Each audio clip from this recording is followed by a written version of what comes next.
Hello guys, welcome to Percy and Goddess Fiction. So in this video, we will see, what if Team 7 read about Percy's quests in Greek mythology? If you enjoy these kinds of stories, don't forget to show us some love by hitting the like button and subscribing to the channel. Your support means the world to us. Now, let's start the story. Chapter 1. The Scroll of Whispering Tides. The rain was a merciless, vertical flood, a gray sheet that hammered the world into a symphony of mud and misery. Each drop that struck Naruto Uzumaki's worn orange jacket felt like a tiny, cold fist. He skidded to a halt, the worn soles of his sandals finding no purchase in the churned earth of the path.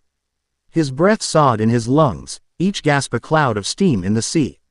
Hilled air of the land of fire's northern forests. The scent of petrichor, usually a comforting aroma of life and renewal, was soured by the metallic tang of fresh blood, his blood, staining the dark green flak jacket of his sensei. And the blood of the men who lay broken in the clearing behind them. It had been a C rank. A simple escort mission. Guard a cartographer, get him to the border, collect their pay. And be back in time for afternoon ramen. Simple. Instead, it had become a brutal, swirling melee in the suffocating gloom of the canopy. 12 of them, masked and efficient, had descended upon their small party with the silent lethality of striking snakes. They weren't bandits. Bandits were loud, greedy, and disorganized. These men moved with the chilling synchronicity of trained shinobi, their kunai and shuriken carving precise arcs through the rain-soaked air. Status report. Kakashi's voice, usually a languid drawl, was sharp as shattered glass. He stood over the trembling form of their client, Kato. A single kunai held in a reverse grip, his visible eye a vortex of focused intensity. Two of the ambushers lay at his feet, their masks split, their lives extinguished by a speed that seemed to defy the very friction of the air. "I'm fine. Believe it," Naruto shouted, more to convince himself than anyone else. He pressed a hand to his side, feeling the slick warmth seeping through his jumpsuit. A lucky shuriken slash, deep enough to burn with a vicious fire but shallow enough that Kurama's passive healing was already knitting the flesh back together with an itchy, tingling heat. He had created the opening, a chaotic blitz of 24 shadow clones that had swarmed the enemy, turning their coordinated assault into a frantic scramble. It was his signature move, his only real trick. And it had worked just long enough. Across the clearing, a flicker of motion resolved into Sasuke Uchiha. He moved with a liquid grace that the mud couldn't seem to touch. His black hair was plastered to his forehead, and in his dark eyes, two blood-red tomo spun with predatory glee. The Sharingan. He saw the world in slow motion, a tapestry of cause and effect that only he was privy to. A kunai flew towards Sakura, who was crouched beside the whimpering Kato, her hands glowing with a faint green light. Sasuke didn't even seem to look. His arm snapped out, a shuriken aving his hand to intercept the other in mid-flight with a sharp tink of protesting metal. He flowed between two of the remaining assailants, his movements economical and deadly, a whisper of steel left both men gurgling in the mud before they even understood they were dead. He was brilliant, he was terrifying, and the cold arrogance rolling off him was a palpable force, a silent declaration that everyone else in this clearing was beneath him. "Sasuke, focus on the east flank. They're trying to circle around." Sakura Haruno yelled, her voice tight with adrenaline. Her knuckles were white where she gripped a kunai, her body positioned as a human shield between the fight and their client. Her pink hair was dark and heavy with rain, framing a face etched with a fear she refused to give in to. She wasn't a frontline combatant. Not yet, but her control and courage under fire were an anchor in the storm. She was the one who had spotted their formation, the one who kept track of the Mai's numbers while Naruto and Sasuke were a whirlwind of action. This was Team 7, a chaotic force of nature, an avenging prodigy, a sharp mind, and a man who was always, maddeningly, late for everything except a life or death battle. Naruto spat a wad of bloody saliva onto the ground. His clones had all been dispelled, the sensory feedback a phantom pain that echoed across his nerves. 6 enemies left, too many. They were being worn down, their initial shock and awe assault fading into a battle of attrition they couldn't win. He formed another cross seal, chakra flooding his limbs. "Let's finish this." Shadow clone. Naruto. No. Kakashi's voice cut through his concentration. Your reserves are low. You're the diversion. Sasuke, on my mark. Sakura, prepare for extraction. The command structure was absolute. Naruto's teeth ground together in frustration. Diversion. The loud, orange target. That's all he ever was. He was never the solution, just the distraction that let the real shinobi do the work. A familiar, hot resentment coiled in his gut, a feeling far more painful than the gash in his side. But he obeyed. He gathered what chakra he had left and poured it into a new wave of clones, not to attack, but to create chaos. They screamed, they charged, they threw poorly aimed kunai, a perfect imitation of a panicked, undisciplined force. The remaining 6 assassins, Momentar, highly confused by the fresh wave of orange, hesitated. It was all the opening Kakashi needed. The air itself seemed to scream. A sound like 1,000 birds shrieking in unison ripped through the forest. And a blinding blue-white light erupted from Kakashi's hand. Chidori. He moved, not as a man running, but as a living bolt of lightning. He didn't seem to cross the space between him and the enemy. He simply ceased to be in one place and appeared in another. There was a sickening squelch, a flash of impossible speed, another, and another. In 3 seconds, it was over. The Chidori faded, its birdsong silenced, leaving behind only the drumming of the rain and the heavy, ragged breathing of the survivors. Kakashi stood in the center of the clearing, his hand buried to the wrist in the chest of the last assailant. He pulled it free with a clinical detachment, the blue light of his jutsu flickering out, leaving his hand slick with crimson. He straightened up, his single eye scanning the perimeter, assessing, confirming. The sudden, absolute silence was more jarring than the clamor of the fight. Threat eliminated, he stated, his voice returning to its normal, infuriatingly calm tone. He flicked his wrist, sending a spray of blood arcing into the mud. Sakura, check on Naruto. Sasuke, secure the perimeter. I'll deal with our client. Sakura was at Naruto's side in an instant, her brow furrowed with genuine concern. You idiot, I told you not to charge in like that. Let me see. Her hands, gentle but firm, pushed his own away from his side. A warm, green glow enveloped her palms, and the burning pain in his ribs immediately began to subside, replaced by a soothing coolness. It's already closing. You're lucky you heal so fast. Anyone else would be out for a week with a cut like this. Hey, told you I was fine. Naruto grinned, though it felt shaky. He watched Sasuke moving through the trees, a phantom in the gloom, his Sharingan still active as he checked each body for any signs of life. The Uchiha crest on the back of his shirt seemed to mock Naruto, a symbol of a legacy and power Naruto could only dream of. Kakashi, meanwhile, helped the cartographer, Kato, to his feet. Kato was a small, wiry man in his late 50s, with a neatly trimmed gray beard that was now matted with mud and trembling uncontrollably. His eyes, wide with a mixture of terror and awe, were fixed on the Jonin. I don't know how to thank you, Kato stammered, his voice cracking. They came out of nowhere. They didn't want my maps, they just wanted me dead. Standard proc. Eder for ninja is to eliminate any witnesses to their movements, Kakashi said placidly, though his eye narrowed. It was an explanation, but it felt thin. This level of force for a simple cartographer made no sense. We should get moving. This area is no longer secure. Yes, of course, Kato nodded, still shaking. He fumbled inside his waterproof satchel, his hands clumsy with shock. He pulled out a small, heavy object wrapped in oilcloth. Please, your payment, and this. It's not much, but it's all I have to offer as a bonus. He unwrapped the object, revealing a scroll. It was unlike any Naruto had ever seen. It wasn't made of paper or parchment, but some kind of dark, leathery material that seemed to drink the light. It was thick, about 1.5 feet long, and bound not by string, but by intricate metal clasps. But the most peculiar thing was the seal. It wasn't a simple ink marking. It was a complex, 3-dimensional pattern of interlocking spirals etched directly into the casing, shimmering with a faint, almost imperceptible blue light. I found it in some old ruins near the border, Kato explained, pushing it towards Kakashi. He seemed desperate to be rid of it. It feels wrong. Cursed, maybe. I was going to sell it in the capital, but after this, I feel like it's the reason I was targeted. Please, you're powerful shinobi. You can handle it. Take it. Kakashi accepted the scroll, his gloved fingers tracing the strange, spiraling pattern.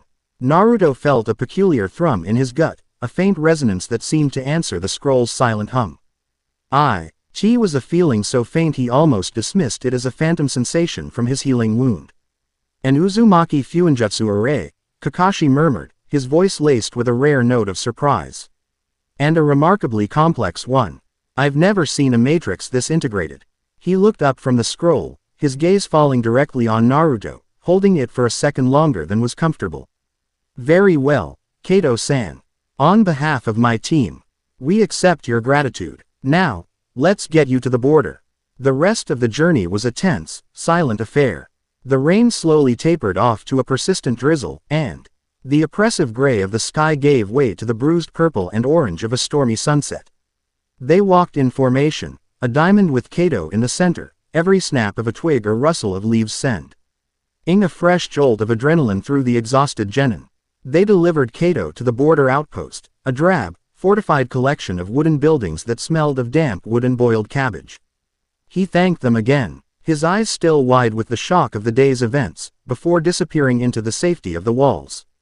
The walk back to Konohagakure was even quieter. The weight of their FAI, lure, or what felt like a failure, settled heavily on them. A C-rank mission shouldn't have required a Chidori. It shouldn't have left them all drained and bleeding. It was a harsh reminder of the gap between their academy training and the brutal reality of their profession. Naruto trudged through the mud, the earlier bravado gone, replaced by sullen silence. He could feel Sasuke's judgmental gaze on him, could sense Sakura's worried glances. He was the weak link, the diversion, the one who had to be saved. The thought tasted like ash in his mouth. The Hokage's office was an island of warm light and quiet order in the late evening. The third Hokage, Hiruzen Sarutobi, sat behind his massive wooden desk, a mountain of paperwork on either side of him. The air was thick with the scent of his pipe's sweet tobacco and the dry, dusty smell of old scrolls. He listened intently as Kakashi delivered his report, his wizened face impassive, his eyes sharp and analytical behind his official hat. Team 7 stood before the desk, stripped of their gear, cleaned of the mud and blood, but still carrying the heavy exhaustion of the day. The 12 assailants were neutralized, Kakashi concluded, his tone flat and professional. Their attire bore no village affiliation, and their bodies were disposed of according to protocol to prevent any information from being recovered. The client was delivered safely. Mission accomplished. Hiruzen took a long, slow draw from his pipe, the embers glowing in the dim light. Mission accomplished, yes, but at a cost. Your report states their coordination was on par with Anbu Black Ops. They used advanced formations and silent hand signals. These were not common mercenaries, Kakashi. Mercenaries fight for pay. These men fought to kill, and they died. To the man without a single one breaking formation or attempting to flee. The unspoken implication hung heavy in the room. This was a professional wet works team. They were testing us, Sasuke said, his voice cutting through the silence.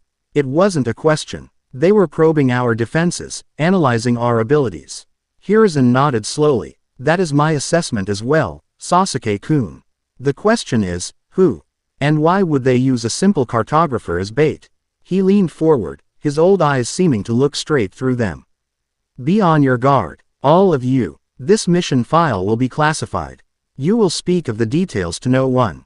You are dismissed. Kakashi, a moment. Naruto, Sakura, and Sasuke bowed and left the office, the heavy wooden door closing behind them with a soft click.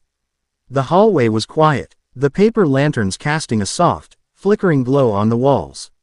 He's right, Sakura whispered, hugging her arms. That wasn't a normal mission. It felt like a trap, Sasuke finished, his hands shoved deep in his pockets. He glanced at Naruto, a flicker of something unreadable in his dark eyes. Your reckless charge almost got the client killed. If you want to be a part of this team, start thinking before you act, loser. The insult landed with its usual sting, but this time it was sharper, honed by the truth of the day's events. Naruto's fists clenched. It worked, didn't it? I drew their fire. At least I did something instead of just standing around looking cool. Creating an opening is useless if you're too injured to exploit it, Sasuke shot back, his voice dripping with condescension. "Both of you, stop it." Sakura stepped between them, her hands up. "We're all tired. Let's just go home. We did the mission. We're all alive. That's what matters." Sasuke scoffed, turning his back on them and walking down the hall without another word. His solitary figure disappeared into the shadows, leaving a rift of tension in his wake. "Don't listen to him, Naruto," Sakura said softly, her anger fading into a weary sigh. "You were brave today." But the words felt hollow. Brave and stupid were two sides of the same coin, and Naruto knew which side Sasuke thought he was on. He just grunted in response, watching Sasuke go, the familiar mix of rivalry and inferiority churning in his stomach. He turned and walked in the opposite direction, towards his own empty apartment. The silence of the Hokage Tower feeling more profound than the quiet of the forest. Midnight found Team 7 reconvened, not by choice, but by a summons from their sensei. Kaka's High's apartment was exactly as they remembered it, Spartan, impersonal, and smelling faintly of dust and old books. A single lamp cast a pool of yellow light on the low table in the center of the room, leaving the corners in deep shadow. On the table sat the dark, leathery scroll. "Okay, kids," Kakashi said, his eye crinkling in what might have been a smile. "Team building exercise, part 2. Let's see what our cursed bonus really is." Quote. He gestured for them to sit. Naruto plopped down on a cushion, his curiosity overriding his foul mood. Sasuke leaned against a wall, his arms crossed, affecting an air of detached indifference that was betrayed by the focused intensity of his gaze on the scroll. Sakura sat primly, her hands in her lap, her expression a mixture of weariness and intrigue. "As I mentioned, this is an Uzumaki sealing scroll," Kakashi began, running a gloved finger over the intricate spirals. The Uzumaki clan were the undisputed masters of Fuinjutsu. Their seals were so powerful and complex that they were feared throughout the shinobi world, which is why their village, Uzushiogakure, was destroyed by a coalition of rival nations. They were too powerful to be left alone. He looked directly at Naruto. "This art, this power, is your bloodline inheritance, Naruto." Naruto stared at him, stunned. He knew he was an Uzumaki, but the name had never meant anything more than a label. The fourth Hokage had given it to him. He never knew it came with a legacy of its own, a legacy of feared and respected power. A flicker of pride, fierce and hot, ignited in his chest. "The seal matrix is a blood cipher," Kakashi continued. "It's keyed to a specific chakra signature. An Uzumaki's chakra. I could spend a month trying to brute force this and I'd likely just trigger whatever defensive trap is woven into it. But for you," he nudged the scroll towards Naruto. "It should be as simple as turning a key in a lock. Just place your hand on the central spiral and channel a small, steady stream of your chakra into it." Naruto's heart hammered against his ribs. For the first time, something was being asked of him that only he could do. Not Sasuke with his genius, not Sakura with her intellect, but him. He reached out, his hand hesitating for a moment over the cool, strange material of the scroll. He took a deep breath and pressed his palm flat against the central, largest spiral. He closed his eyes and focused, drawing on the vast, warm ocean of energy within him. He let a tiny trickle flow from his palm into the seal. The effect was instantaneous and breathtaking. The scroll hummed, a low, resonant frequency that vibrated up Naruto's arm and seemed to settle in his bones. It felt familiar, like a forgotten melody. The etched lines of the seal began to glow with a brilliant azure light. The light of his own chakra made visible. The spirals began to spin, the light tracing their intricate paths, faster and faster, until the entire scroll was a vortex of shimmering blue energy. The air in the small apartment grew thick, charged with static electricity that made the hairs on their arms stand on end. A sharp, clean scent, like the air after a powerful thunderstorm, filled the room. The smell of ozone. The metal clasps at either end of the scroll snapped open with a sharp click. The leathery casing didn't unroll. It unraveled, dissolving into countless particles of blue light that spiraled upwards and then vanished into nothingness, leaving behind no ash, no residue, only the lingering scent of ozone and a profound silence. In the center of the table, where the scroll had been, now lay a stack of 5 objects. They weren't scrolls, or weapons, or anything any of them had ever seen before. They were books. Modern-looking paperback books. Their covers glossy and vibrantly colored, completely pristine and untouched by time or the elements. Their titles were in a foreign script, one Kakashi recognized as English.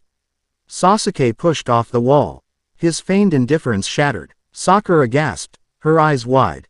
Even Kakashi leaned forward, his single eye blown wide with utter shock. It was impossible. An ancient Uzumaki seal, a container that defied space and time, holding. Modern pulp fiction. Naruto, his hand still tingling from the chakra transfer, reached out and picked up the book on top. The cover depicted a boy, who looked to be about his age. Standing on a beach with a stormy sea behind him. He was holding a bronze sword, and in the dark clouds above him, a bolt of lightning split the sky. The title was printed in bold, white letters. Percy Jackson and the Olympians, the lightning thief. He didn't know what any of it meant. Percy Jackson, an Olympian, but the image resonated with him on a primal level. The lone boy, the untamable sea, the power of the sky. He opened the cover. The pages were crisp, the text dense and strange. He found the first page, the first chapter. He squinted at the words, the strand. GE letters, a jumble he could barely decipher.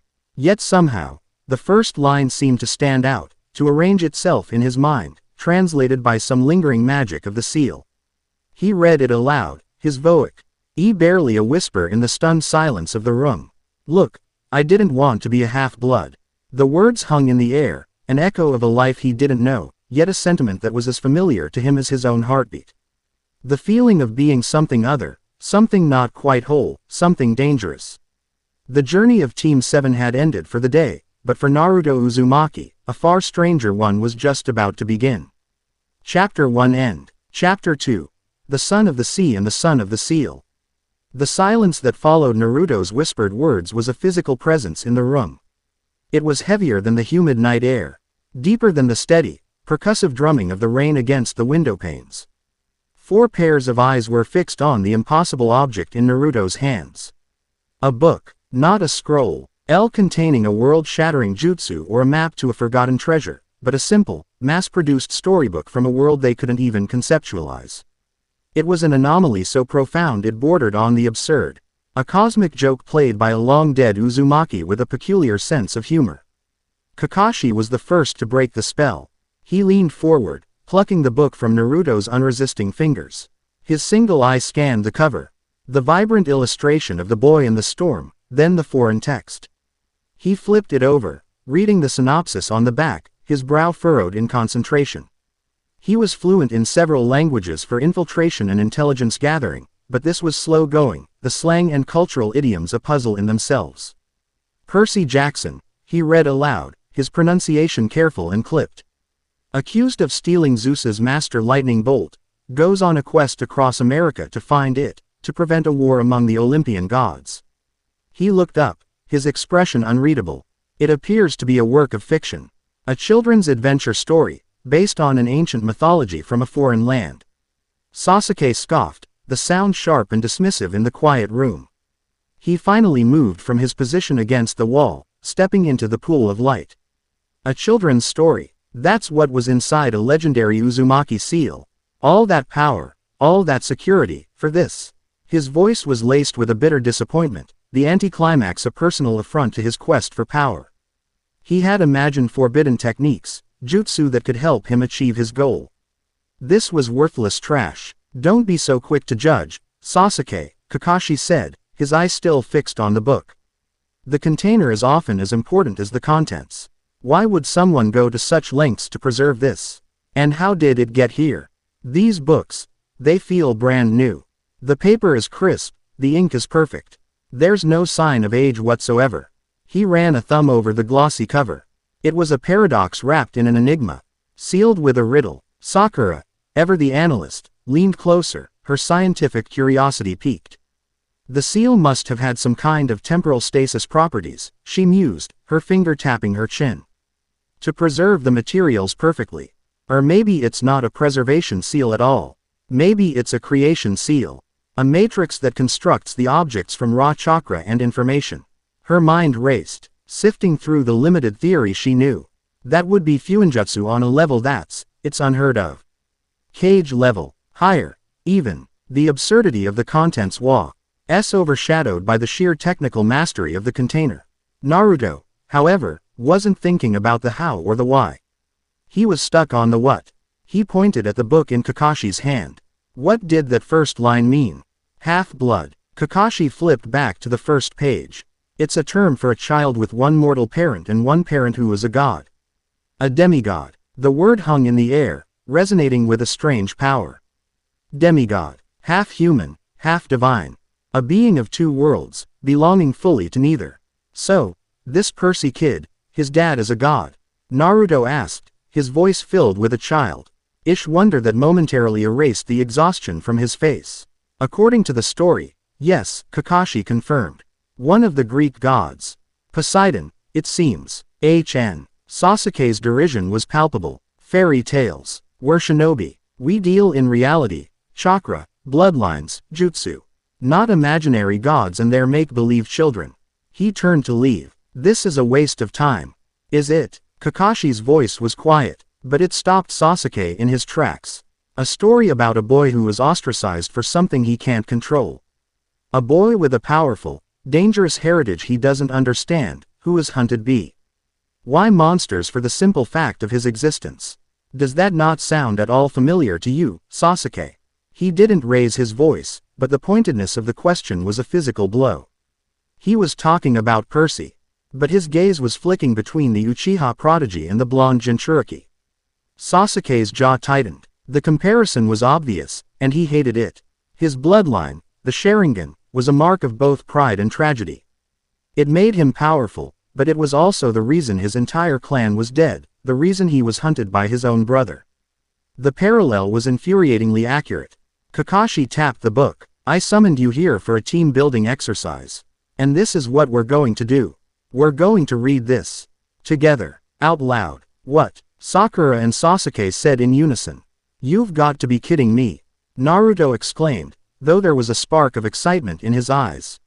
I am not, Kakashi said, his tone leaving no room for argument. Think of it as a mission. An intelligence-gathering exercise. This scroll was deemed important enough to be sealed by a master of a lost art. We will not dismiss it until we understand why. We will analyze its contents, its themes, its potential strategic value. And besides, his eye curved into a crescent shape, your teamwork during the escort mission was suboptimal. Perhaps a shared story is what you need. He tossed the book onto the table. Naruto, you found it. You read first. Naruto stared at the book, then at the expectant faces of his team. Reading out loud, in front of Sasuke, he was a terrible reader. The words always jumbled in his head, swimming around like tadpoles in a pond. He would stumble, mispronounce things, and Sasuke would mock him with that cold, superior smirk. A knot of anxiety tightened in his stomach. But then he looked at the cover again. The boy standing against the storm. He felt a kinship with that image, a pull he couldn't explain. He wanted to know what happened to him. He picked up the book, his hand surprisingly steady. He opened it to the first page, the paper smooth beneath his calloused fingertips. He took a deep breath. Chapter 1, he began, his voice a little shaky. Quote, I accidentally vaporized my pre-algebra teacher. The title was so bizarre that Sakura let out an involuntary giggle, which she quickly suppressed. Even Sasuke's lips twitched. The absurdity was disarming. Naruto began to read. It was as difficult as he'd feared. He stumbled over words like delinquent and boarding school. He read slowly, painstakingly, his finger tracing the lines of text.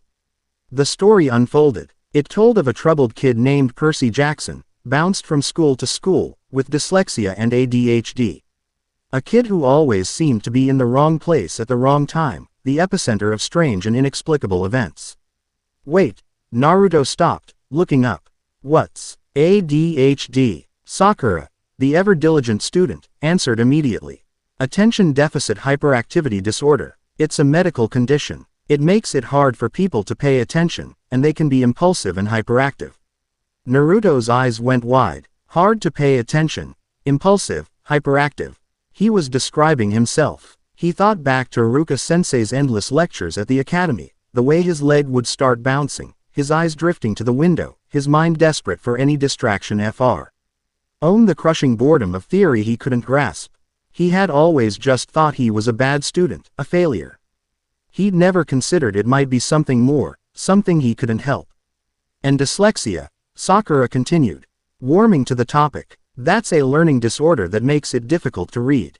The letters can seem to switch places or get jumbled up. Again, a shock of recognition high. Naruto so hard it almost knocked the wind out of him. The swimming tadpoles. The jumbled words. He wasn't stupid. He wasn't a loser who couldn't read.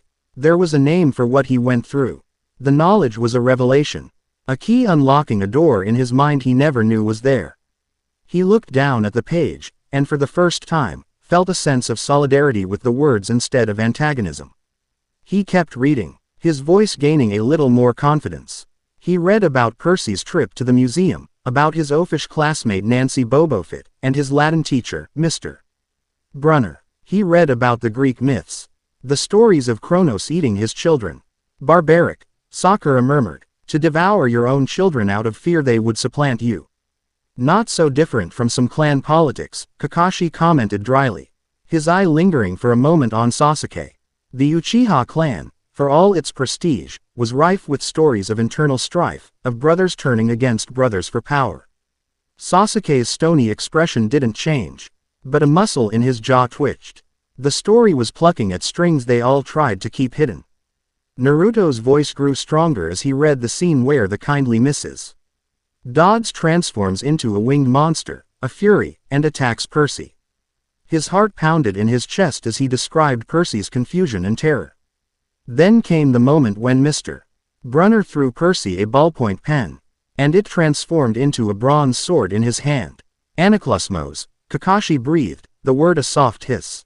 Riptide, the sword of Heracles. He was leaning forward now, his usual detachment completely gone, replaced by an avid, scholarly curiosity. The myths are being treated as fact in this world. The monsters are real. The heroes' weapons are real. It's just a story, Sasuke insisted. But his voice lacked its earlier conviction. A pen that becomes a sword. It was no more fantastic than a scroll that could seal a tailed beast or eyes that could predict an opponent's every move. The line between myth and reality in their own world was already perilously thin. Naruto read on, his voice filled with the tension of the scene. He described Percy, a 12-year-old boy, who had never held a sword in his life, swinging on instinct and vaporizing the monster into a cloud of yellow dust. The aftermath was even stranger. No one else remembered Mrs. Dodds. It was as if she had never existed. Percy was alone with his impossible secret, doubted by everyone, beginning to doubt himself. When Naruto finished the chapter, he looked up, his blue eyes blazing with an intensity that made everyone pause. He's just like me, he whispered, the realization hitting him with the force of a physical blow. Something happened that he can't explain. He has this power inside him that came out when he was in danger. And everyone else acts like he's crazy. Like he's the problem. He was thinking of the villagers. The whispers that had followed him his entire life. The glares of hatred. The parents who pulled their children away as he walked past. The loneliness that was a constant, gnawing ache in his soul. He was Percy Jackson, standing in the aftermath of a monster attack. Being told the monster was never there at all. Sakura looked at Naruto, really looked at him. She saw past the loud-mouthed prankster, past the obnoxious rival for Sasuke's attention. She saw a boy utterly, devastatingly alone, who had just found the first reflection of his own experience in the pages of a book. A wave of empathy, so strong it surprised her, washed over her. "My turn," she said softly, taking the book from him. Her voice was clear and steady, a comforting presence after Naruto's emotional reading. She began chapter 2. Her delivery was analytical, precise. She read about Percy's struggles to fit in at Yancy Academy, his friendship with the satyr Grover, and his growing sense of dread that something was following him. As she read, the dynamic in the room shifted. It was no longer just a bizarre assignment from their sensei. It was a shared experience. They were huddled together in the small, lamp-lit apartment, the world outside dissolved by the relentless rain. Lost in a story from another world. They were a team, for the first time, not in combat, but in quiet contemplation. Sakura read about the 3 old ladies knitting giant socks on the side of the road, the fates. She read the chilling description of the middle one snipping a thread of yarn, and Percy's friend Grover becoming terrified. The Moirai, Kakashi murmured, his voice tight. Clotho, Lachesis, and Atropos. The Weaver, the Elotter, and the Unturnable. They spin the thread of life for every mortal. When Atropos cuts the thread, he didn't need to finish. So, they decide when someone dies. Sakura asked, her brow furrowed. That's horrible, to have your life determined by something so arbitrary. There's no free will, no choice. There is always a choice, Sasuke said, his voice low and intense. He was staring at his own hands, his fists clenched. He was thinking of his own destiny, the path of vengeance he had chosen. No one had forced it upon him. It was his, and his alone. The concept of an unchangeable fate was anathema to him, an insult to his very existence. But what if there isn't? Naruto countered, his voice troubled. What if some people are just born to be monsters? Born to have everyone hate them. Maybe it's not their fault. Maybe their thread was just bad from the start. He was asking about himself, about the Kyuubi sealed within him. The unchangeable fact of his life that had defined his entire childhood. The question was so raw, so vulnerable, that no one knew how to answer it. Kakashi looked at his student, the cheerful idiot, the dead last, and saw the profound philosophical weight he carried on his small shoulders every single day. He had given Naruto a book to analyze, and in return, Naruto was analyzing his own soul. It was Sasuke who took the book next. He did so with a reluctant sigh, as if indulging them. But when he began to read, his voice was unexpectedly compelling. It was deep, steady, and held a dramatic flair he never showed in his everyday life. He was a natural storyteller. He read the chapter where Percy and his mother, Sally, go to the beach at Montauk. He gave Sally's voice a warmth and sadness that was startlingly effective. He described her quiet strength, her love for her son, the melancholy in her eyes when she looked at the sea. Naruto listened, captivated. He had never known his own mother. The concept of a parent's love was an abstract one, something he saw in other families but had never felt himself. Listening to Sasuke describe Sally Jackson's gentle teasing, her fierce protectiveness. The way she made blue food just because an old boyfriend had told her it was impossible, it filled a hollow space inside him he didn't even know was there. He felt a pang of jealousy so sharp it was a physical pain. But it was followed by a wave of gratitude for being able to experience it, even secondhand. Sasuke read the scene where Grover arrives in a panic, revealing he is a satyr and that monsters are hunting Percy. He read about the mad dash to get to a place called Camp Half-Blood. His voice built the tension expertly, the storm outside the car mirroring the storm in their lives. And then came the Minotaur. He described the hulking beast, half man, half bull, with a visceral clarity that made them all lean forward. He read about the car crash, about Grover being knocked unconscious, about Sally Jackson facing the monster to buy her son time. And then the most horrifying moment of all. Sasuke's voice dropped to a near whisper as he read the lines. The Minotaur grabbed Sally Jackson by the neck, lifting her into the air. She struggled, and then, with a final, desperate look at her son, she dissolved into a shower of golden light. The room was utterly still. Even the rain outside seemed to have paused. Naruto felt a cold dread wash over him. Percy's mother. Gone. Just like that. Vaporized. Just like Mrs. Dodds. He thought of his own parents, the Faisal SS heroes who had died the day he was born. He had never had them, so he couldn't know the pain of losing them. But in that moment, listening to Sasuke's quiet, horrified narration, he felt a shadow of that pain, a deep, aching empathy for the fictional boy on the page. Sakura had tears welling in her eyes. She thought of her own parents, of their arguments and their embarrassing affections, of the mundane, everyday reality of them. She had never considered a world without them. The thought was terrifying. Sasuke himself stopped reading. His knuckles were white where he gripped the book. His own mother's face flashed in his mind. Her gentle smile, her warm hands, the way she would smooth his hair. And then the image was replaced by the memory of her lying dead on the floor of their home, his brother standing over her. The Mangekyo Sharingan spinning in his eyes. The golden light of Sally Jackson's death was a pale imitation of the sea of blood that had defined his own life. He hated this book. He hated it for making him remember. He hated it for making him feel. He cleared his throat, the sound unnaturally loud. "He's weak," he said, his voice a harsh rasp. "His mother dies, and he just stands there." A shinobi would have suppressed their emotions. They would have analyzed the enemy and struck back. He's a 12-year-old boy who just found out monsters are real and his mother is gone. Sakura shot back, her voice thick with emotion. "He's not a shinobi, Sasuke. He's a kid. We were kids too," Sasuke retorted, his voice dangerously low. "Age is no excuse for weakness." "Is it weakness to be afraid?" Naruto asked quietly. "Is it weakness to be sad?" The questions hung between them, a direct challenge to the shinobi code that had been drilled into them since they could first walk. A shinobi must never show emotion. Emotion is a vulnerability that can be exploited by the enemy. It was the first rule. The most important rule. "Yes," Sasuke said, his voice like flint. Before the argument could escalate, Kakashi intervened. He took the book from Sasuke's rigid grasp. "My turn," he said, his tone brokering a fragile peace. Kakashi's voice was calm, measured, and observant. He read like an intelligence officer dictating a field report. He described Percy's rage, a primal fury that gave him a strength he didn't know he possessed. He read how Percy, armed with nothing but his own courage and the monster's own horn that he'd broken off, charged the Minotaur.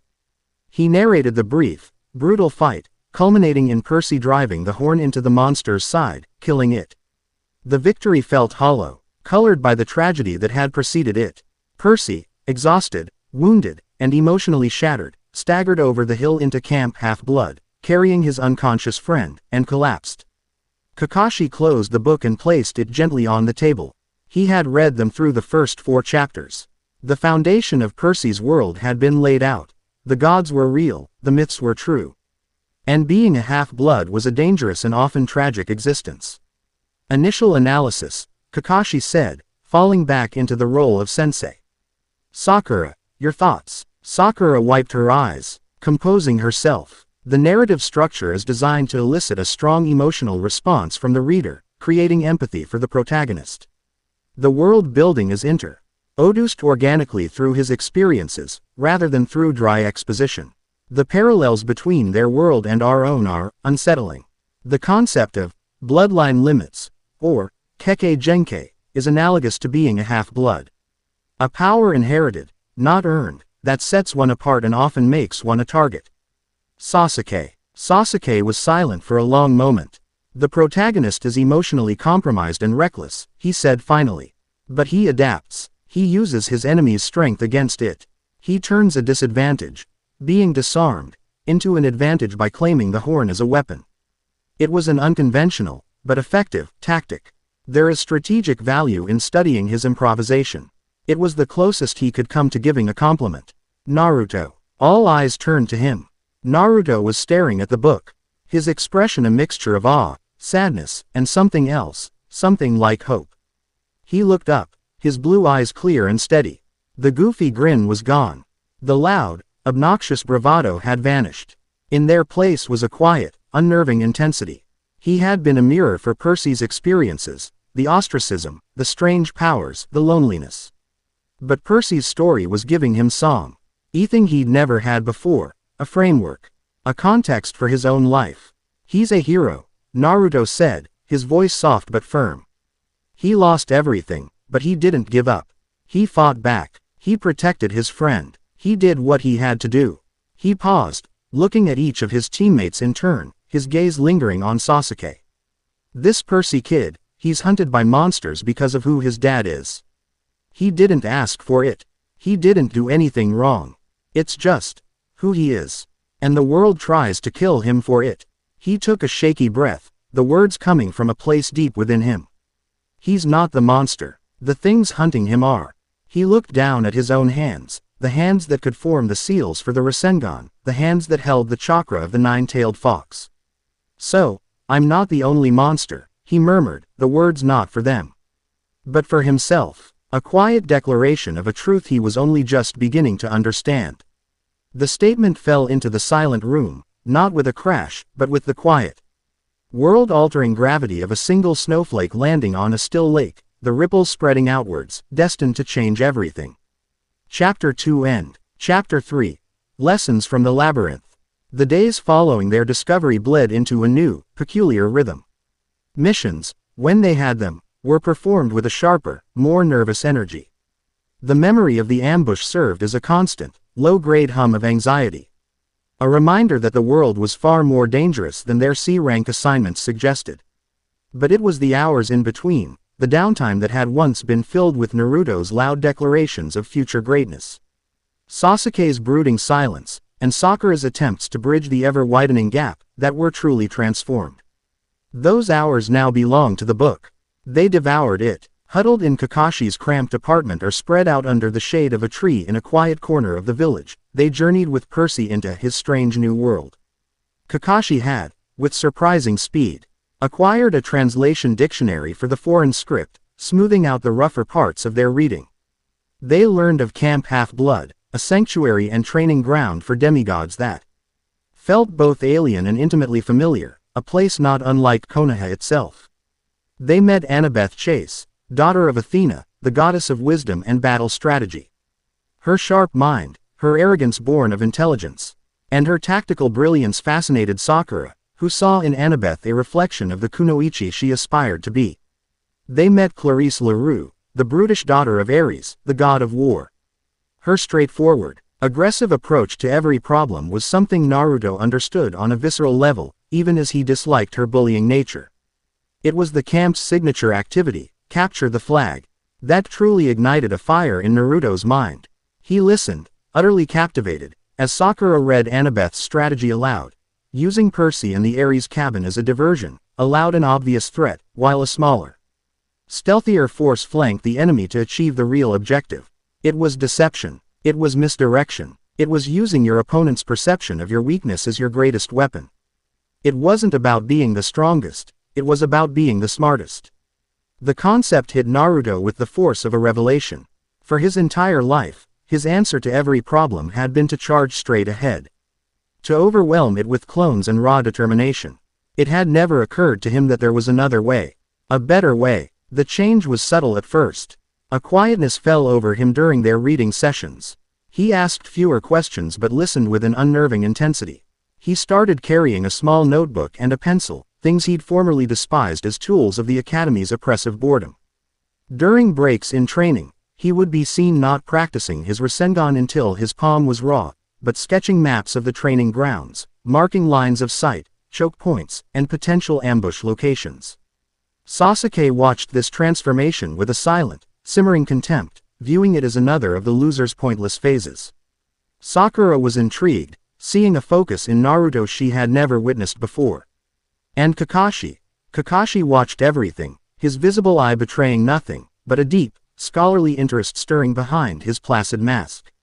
The culmination of T.H.'s quiet revolution came on a sweltering afternoon a week later. The air in Training Ground 3 was thick and heavy, smelling of damp earth, sun-baked leaves, and the distant, sweet scent of dango from a nearby shop. The incessant drone of cicadas was a physical pressure against the ears.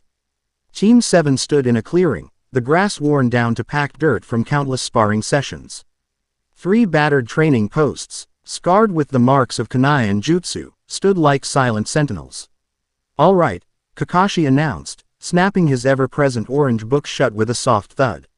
"Your teamwork has shown marginal improvement, but your individual skills are developing at different rates. Today, we're going to address that. One-on-one sparring, full contact, but no killing blows." His gaze swept over them. "Sasuke, Naruto, you're first." Quote. A familiar, ugly tension immediately snapped taut between the two boys. Sasuke's lips curved into a faint, predatory smirk. This was his arena, a straightforward duel where his superior speed, talent, and the power of his Sharingan would inevitably triumph. It would be a perfect opportunity to beat some sense back into the suddenly thoughtful loser and remind him of the natural order of things.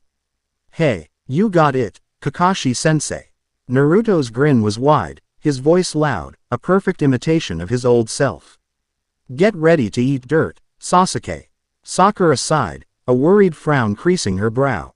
Naruto, be careful. Don't be reckless. She was already preparing her medical jutsu, anticipating the bruises and cuts Naruto was sure to receive. Begin, Kakashi said, and then simply vanished, reappearing on the branch of a nearby oak tree, an ideal vantage point to observe. Sasuke didn't even bother to fall into a formal stance. He simply stood there, radiating an aura of bored, untouchable confidence. I'll give you the first move, loser. Make it interesting. The old Naruto would have screamed a battle cry and charged, a flurry of fists and clones. The new Naruto simply bounced on the balls of his feet, that familiar, foxy grin plastered on his face. But his eyes were different. They weren't wide with manic energy. They were narrowed, cold, and analytical. He was scanning, not just Sasuke, but the entire arena. The position of the sun, the texture of the ground, the proximity of the small, sluggish creek that bisected the training ground 20 yards to his left. Okay, if you insist, Naruto yelled, forming a cross seal. Shadow clone jutsu. With a series of loud poofs, a dozen Narutos appeared, surrounding Sasuke in a loose, chaotic circle. They hooted and hollered, striking ridiculous poses. It was his classic opening move, the one he always used. Sasuke's smirk widened. Predictable. Is that all? Sasuke sneered. He blurred into motion. What followed was a masterclass in Uchiha efficiency. Sasuke moved through the clones like a scalpel through paper.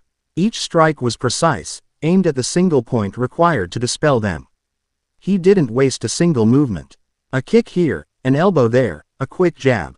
Within 10 seconds, 11 of the clones had dissolved into puffs of smoke, the sensory feedback hitting the real Naruto as a series of phantom impacts. But the real Naruto wasn't where Sasuke expected him to be. He wasn't in the center of the fray or trying a sneak attack. He was already 30 feet away, backpedaling towards the tree line. A look of what seemed to be panicked desperation on his face. Running away, Sasuke called, his voice dripping with disdain. He stalked forward, not even bothering to run, enjoying the moment. I thought you wanted to fight. Just creating some distance. Naruto yelled back, his voice a little too high-pitched. He fumbled in his pouch, pulling out 3 kunai and flinging them at Sasuke. They were poorly aimed, flying wide. Sasuke sidestepped them with an effortless grace, his Sharingan spinning to life. The 2 tomo in each eye tracked Naruto's every twitch, every subtle shift in muscle. He saw the chakra building in Naruto's feet as he prepared to leap away again. He saw the sweat on his brow. He saw fear, and it bored him. This was the part of the training that always happened. Naruto would try a few weak attacks, realize the gap between them, and then resort to a desperate, all-out Rasengan charge that Sasuke would easily dodge before putting him down. He decided to end it quickly. He broke into a sprint, his speed a blur to the naked eye. He closed the distance in an instant, his fist cocked back for a decisive blow to Naruto's solar plexus. Naruto, seeing him coming, yelped and leapt backwards, deeper into the sparse woods bordering the clearing. Sasuke followed, a predator chasing his prey. From his perch, Kakashi's visible eye narrowed. Something was wrong. Naruto's retreat was too clean. His panicked expression didn't quite reach his eyes. It was a performance, and Sasuke, in his arrogance, was falling for it hook, line, and sinker. Meanwhile, on the far side of Training Ground 3, another team was finishing their own grueling session. 500 push-ups with Gai-sensei on your back is the ultimate expression of youthful perseverance. Yosh! Rock Lee shouted, his face beet red but his eyes blazing with fiery determination. Tenten sighed, wiping a thin sheen of sweat from her brow with the back of her glove. She was meticulously cleaning a set of custom-made senbon, her movements practiced and efficient. You say that every time, Lee. One of these days, your spine is going to express its youthful desire to snap in half.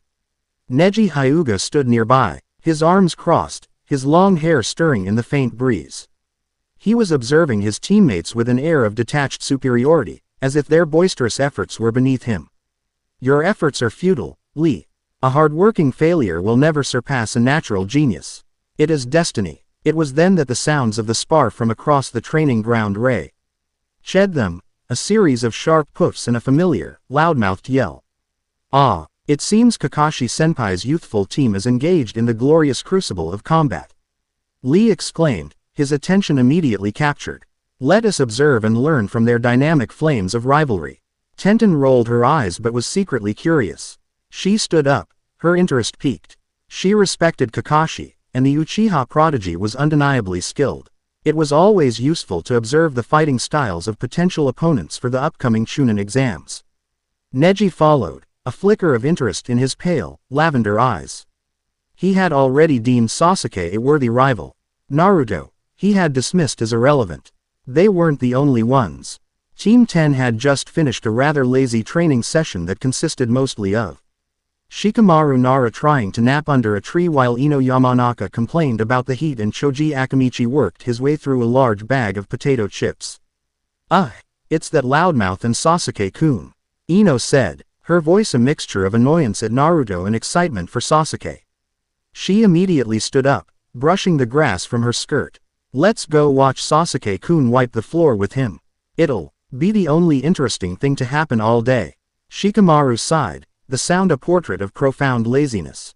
What a drag. It's too hot to move. Come on, Shika. Choji, you coming? Ino demanded. Only if there's a good view. Choji mumbled around a mouthful of chips. Reluctantly, the trio ambled over, finding a vantage point behind a thicket of bushes not far from where Team Guy had settled. They arrived just in time to see Sasuke effortlessly dispatch Naruto's clones and begin his seemingly dominant pursuit. See, Ino said with a satisfied smirk. Total domination. Naruto doesn't stand a chance. Shikamaru, however, wasn't watching the fighters. He was watching the ground. His eyes, usually half-closed and lazy, were sharp with intelligence. That's weird, he murmured. What is? Choji asked. Naruto's path, Shikamaru said, his gaze tracing the route of the retreat. It's not random. He's leading him. Look at his footfalls. He's avoiding specific spots on the ground. Spots that look no different from any other. He narrowed his eyes. This is going to be troublesome to watch. Sasuke was closing in. The sparse woods gave way to another small clearing, this one bisected by the slow-moving creek. Naruto was backed up against the water's edge, his breathing ragged, his face pale. He was trapped. Nowhere left to run. Loser, Sasuke said, slowing to a walk. His Sharingan was active, taking in every detail. He saw Naruto's chakra signature flaring, gathering in his hands. The Rasengan, predictable to the very end. You asked for it, Naruto yelled, and a swirling ball of blue chakra roared to life in his palm. He charged, his feet splashing in the shallow water of the creek. Sasuke was ready. He had seen this move 100 times. He would wait for the last possible second, sidestep, and deliver a counterattack that would end the match. He braced himself, his muscles coiling like springs. Naruto was 5 feet away when his grin, the panicked, desperate grin, suddenly vanished. It was replaced by a look of ice-cold focus. Now, he whispered, he wasn't looking at Sasuke. He was looking at a spot on the creek bed just to Sasuke's left. Sasuke's Sharingan, focused entirely on the Rasengan, caught the flare of a different chakra signature a split second too late. It was a piece of paper, plastered to a rock beneath the water's surface, its ink sealed against moisture. An explosive tag, a trap. The thought had barely formed in his mind when the tag detonated. The explosion wasn't large, but it was perfectly placed. It didn't throw shrapnel, it vaporized a massive amount of water in an instant. The result was a sudden, violent expansion of steam, a thick, roiling, white cloud that erupted from the creek and instantly engulfed the entire clearing. What? Sasuke choked, the hot, wet air searing his lungs. Visibility dropped to 0. The world became a formless, white void. His Sharingan was useless. It could see chakra, but He couldn't see through a physical obstruction this dense. He could see Naruto's chakra signature, a blazing blue sun in front of him, but not his physical form. He cursed, spinning around, trying to pinpoint his opponent. The Rasengan vanished. The massive chakra signature he'd been tracking was gone. A clone. From the bushes, Shikamaru's eyes were wide. A flash boil, he whispered, a slow grin spreading across his face. He used the explosive tag not as an attack, but to create a massive, instantaneous smoke screen using the water. He sacrificed a clone with a half-formed Rasengan as bait. to draw Sasuke's full attention to a single point. Damn, that's brilliant. Ino's jaw was hanging open. But, how? Tenten, meanwhile, was focused on something else. The kunai he threw earlier, she said, her voice sharp with appreciation. They weren't random. They were markers. He threw them to gauge the distance, to confirm Sasuke's position relative to the creek. The whole chase was a setup. Inside the mist, Sasuke was blind and disoriented. The steam muffled all sound, turning the world into a confusing, hissing roar. He relied on his eyes, on his ability to read and react. Without them, he was vulnerable. He strained his senses, trying to feel the shift of air, the displacement of a footstep. He felt a flicker of movement behind him and spun, his fist lashing out, only to hit empty, humid air. A feint, then a rustle to his right. He threw a shuriken. It clattered uselessly against a tree. He didn't know that Naruto didn't need to see. Naruto had always relied on something else.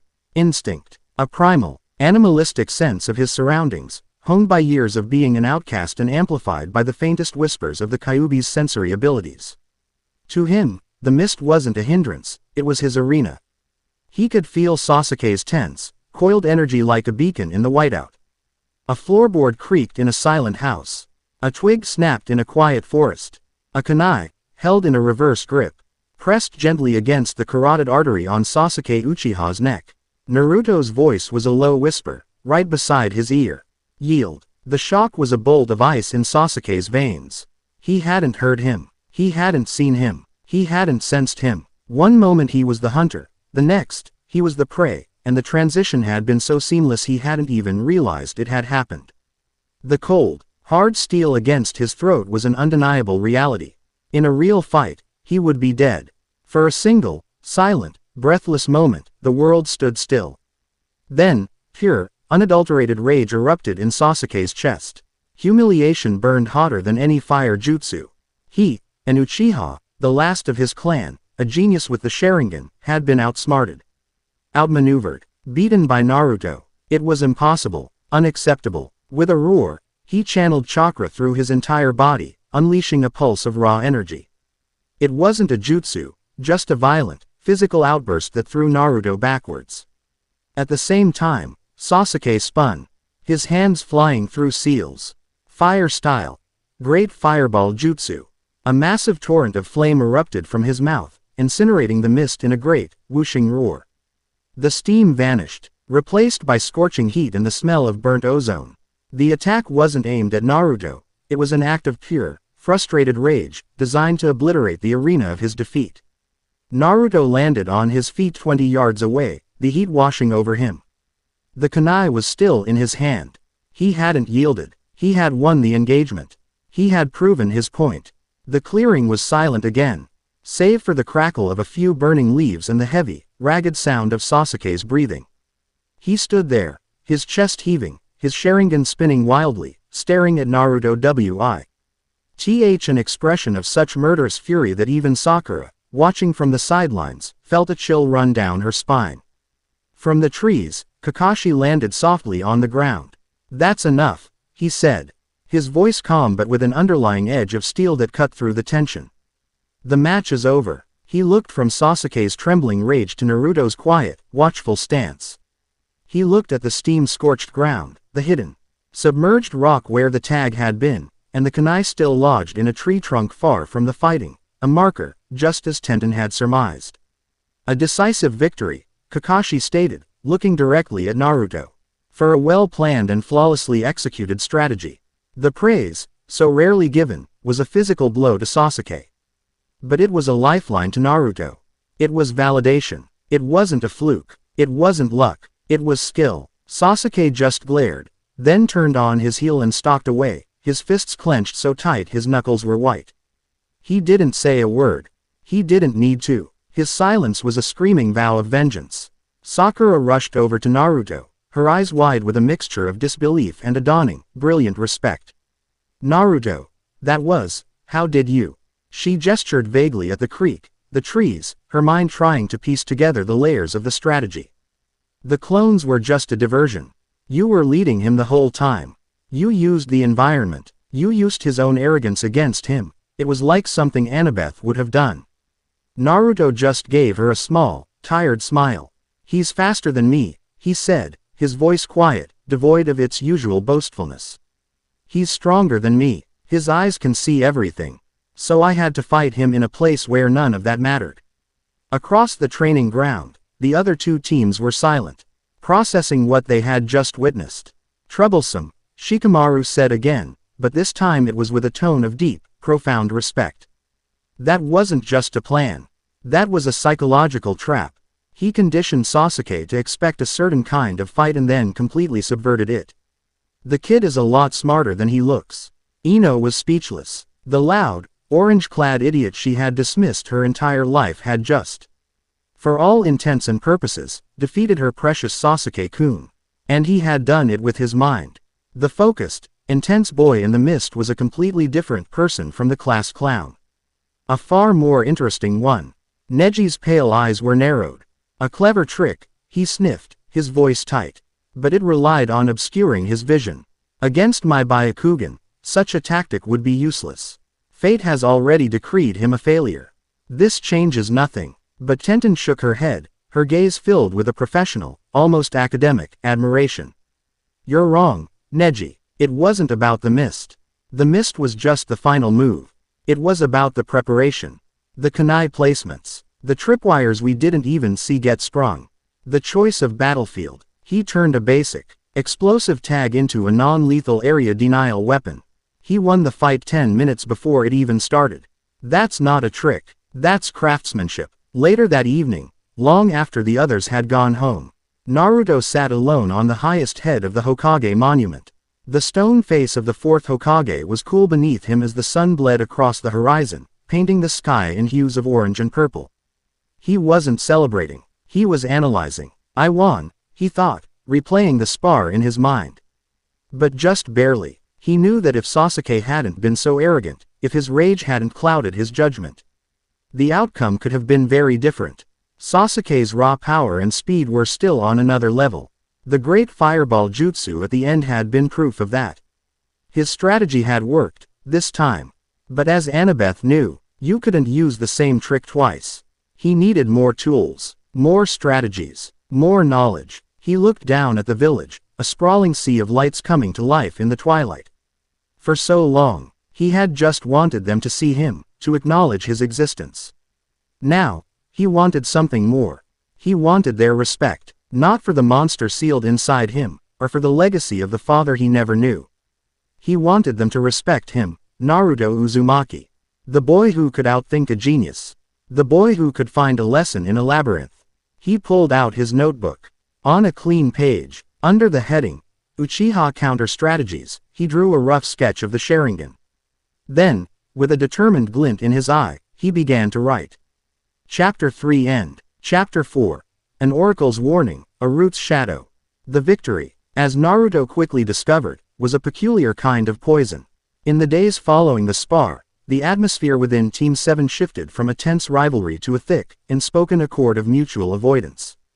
Sasuke trained alone, his movements more ferocious than ever, his expression a mask of cold fury.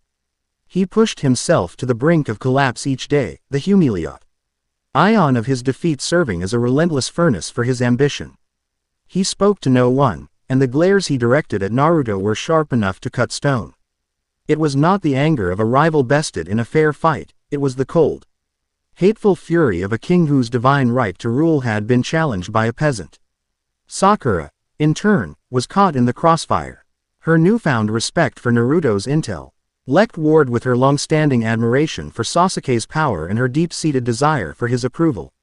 She found herself watching Naruto with a new, analytical eye, trying to deconstruct the mind that had engineered such a stunning upset. But whenever Sasuke was near, she would revert, her attempts at conversation with him met with a wall of icy silence that left her feeling small and foolish. The team, once a dysfunctional but cohesive unit, had fractured. They were three individuals sharing the same space, the silence between them more potent than any argument. The news that should have united them came on a bright, clear morning, delivered by Kakashi with his usual air of profound disinterest. "Good news, my cute little genin," he announced, appearing on a bridge railing where they had been instructed to meet. He held up a trio of registration forms. "I've nominated you for the Chunin selection exams." Sakura gasped, her hands flying to her mouth. "Really? All of us? But, are we ready?" The exams were a legend among the genin, a grueling test of skill, intelligence, and survival that broke more shinobi than it made. It was a gateway to becoming a true ninja, but it was a notoriously unforgiving one. "I think you are," Kakashi said, his eye crinkling. "Though you'll need to work on your interpersonal dynamics if you hope to pass the first stage." His gaze flickered meaningfully between Sasuke and Naruto. "The exams are a team event, initially. You succeed together, or you fail together." Sasuke snatched his form from Kakashi's hand. A chance to fight opponents who are actually a challenge. His words were a clear dismissal of Naruto's victory, framing it as a fluke that would be corrected when faced with real power. The Chunin exams were his stage, a place to demonstrate the Uchiha genius to the world and wash away the stain of his recent humiliation. Naruto took his own form, his expression uncharacteristically serious. The old him would have been screaming with excitement, boasting about how he'd become a Chunin in no time. The new him saw the exams for what they were, the ultimate testing ground. A labyrinth filled with unknown monsters and cunning rivals. It was a puzzle on a grand scale, and his mind was already alight with the strategic possibilities. "When do they start?" he asked, his voice calm and focused. "1 week. Registration is in the academy, room 301. Don't be late," Kakashi said. "And I suggest you use this week to not only train your bodies, but to get your heads on straight. All 3 of you." With a final, pointed look, he vanished in a swirl of leaves. The tension returned, thicker than before. The exams were a concrete goal now, a finish line they all wanted to cross, but the path to get there required them to run as one. A feat that currently seemed impossible. It was Sakura who broke the silence, a desperate attempt to stitch their frayed team back together. We should continue the book," she suggested, her voice small. "We only have a few chapters left.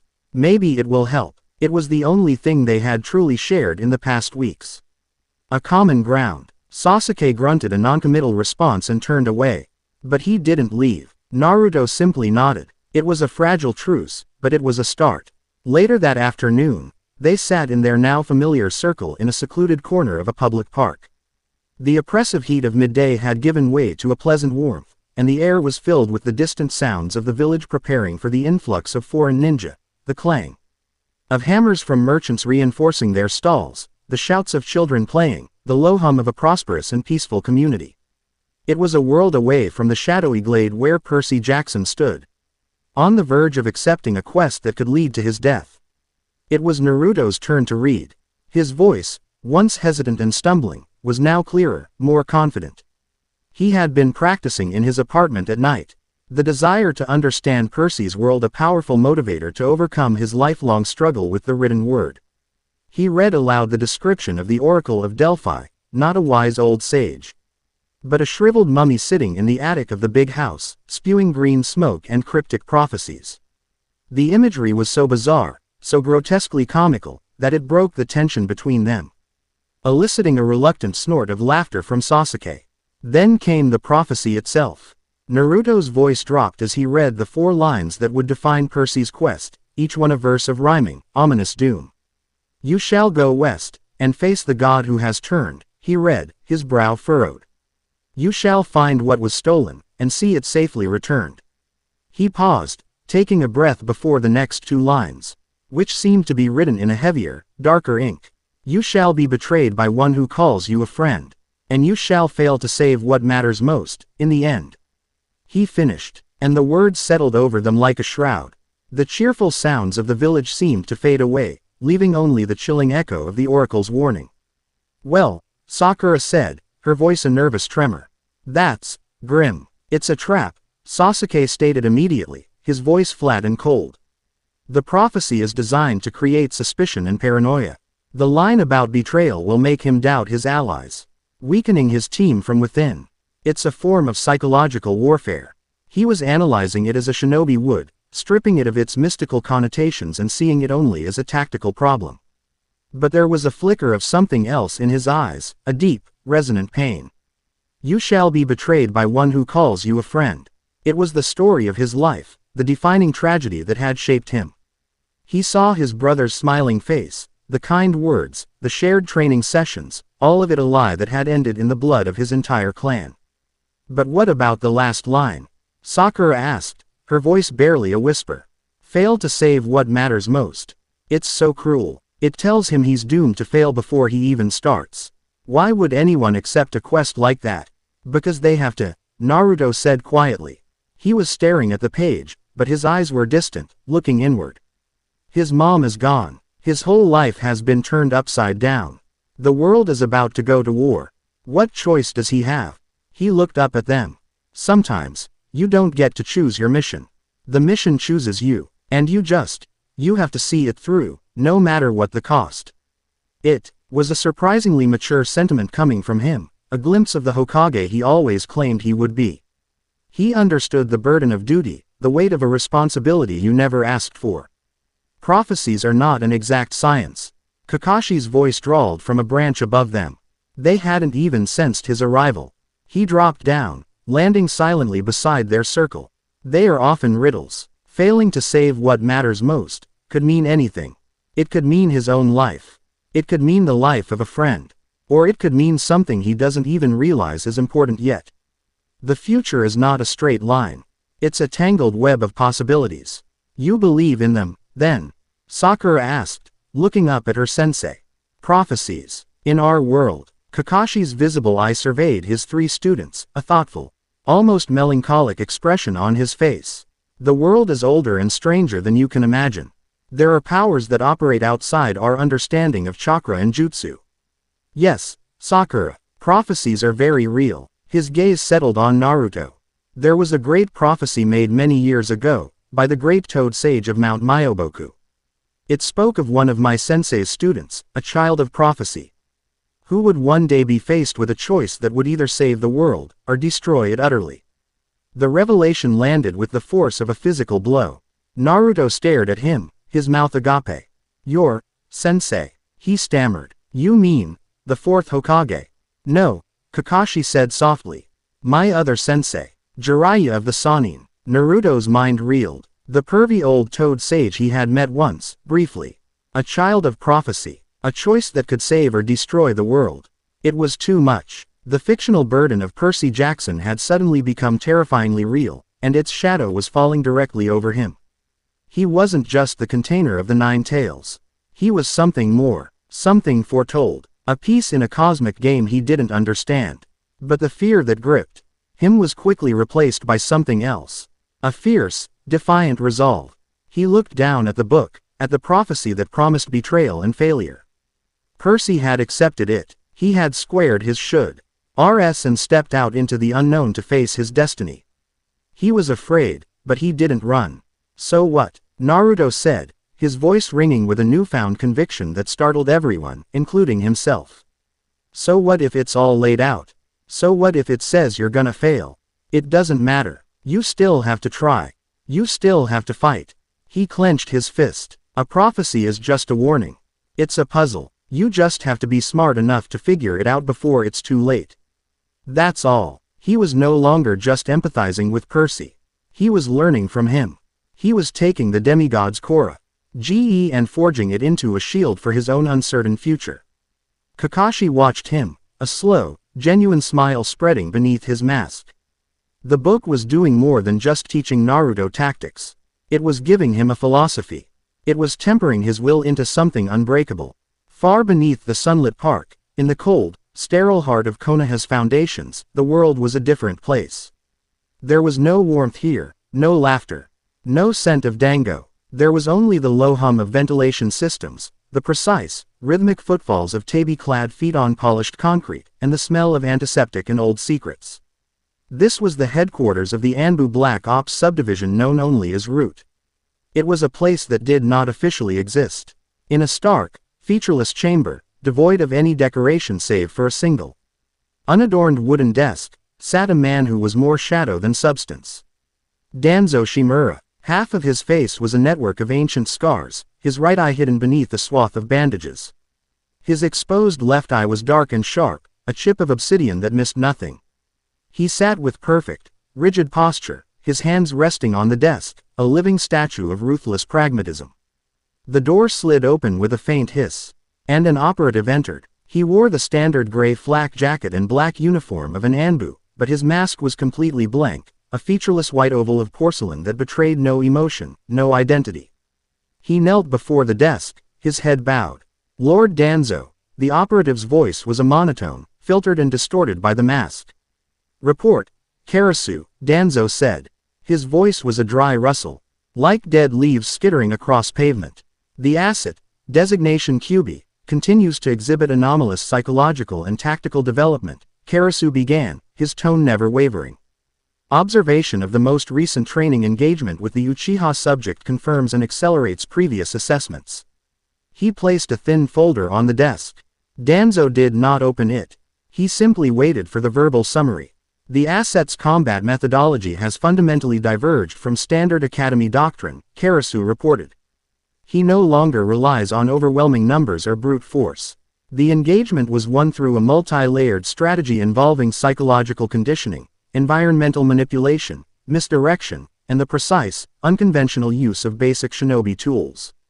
He successfully conditioned the Uchiha to anticipate a frontal assault, while covertly preparing the battlefield.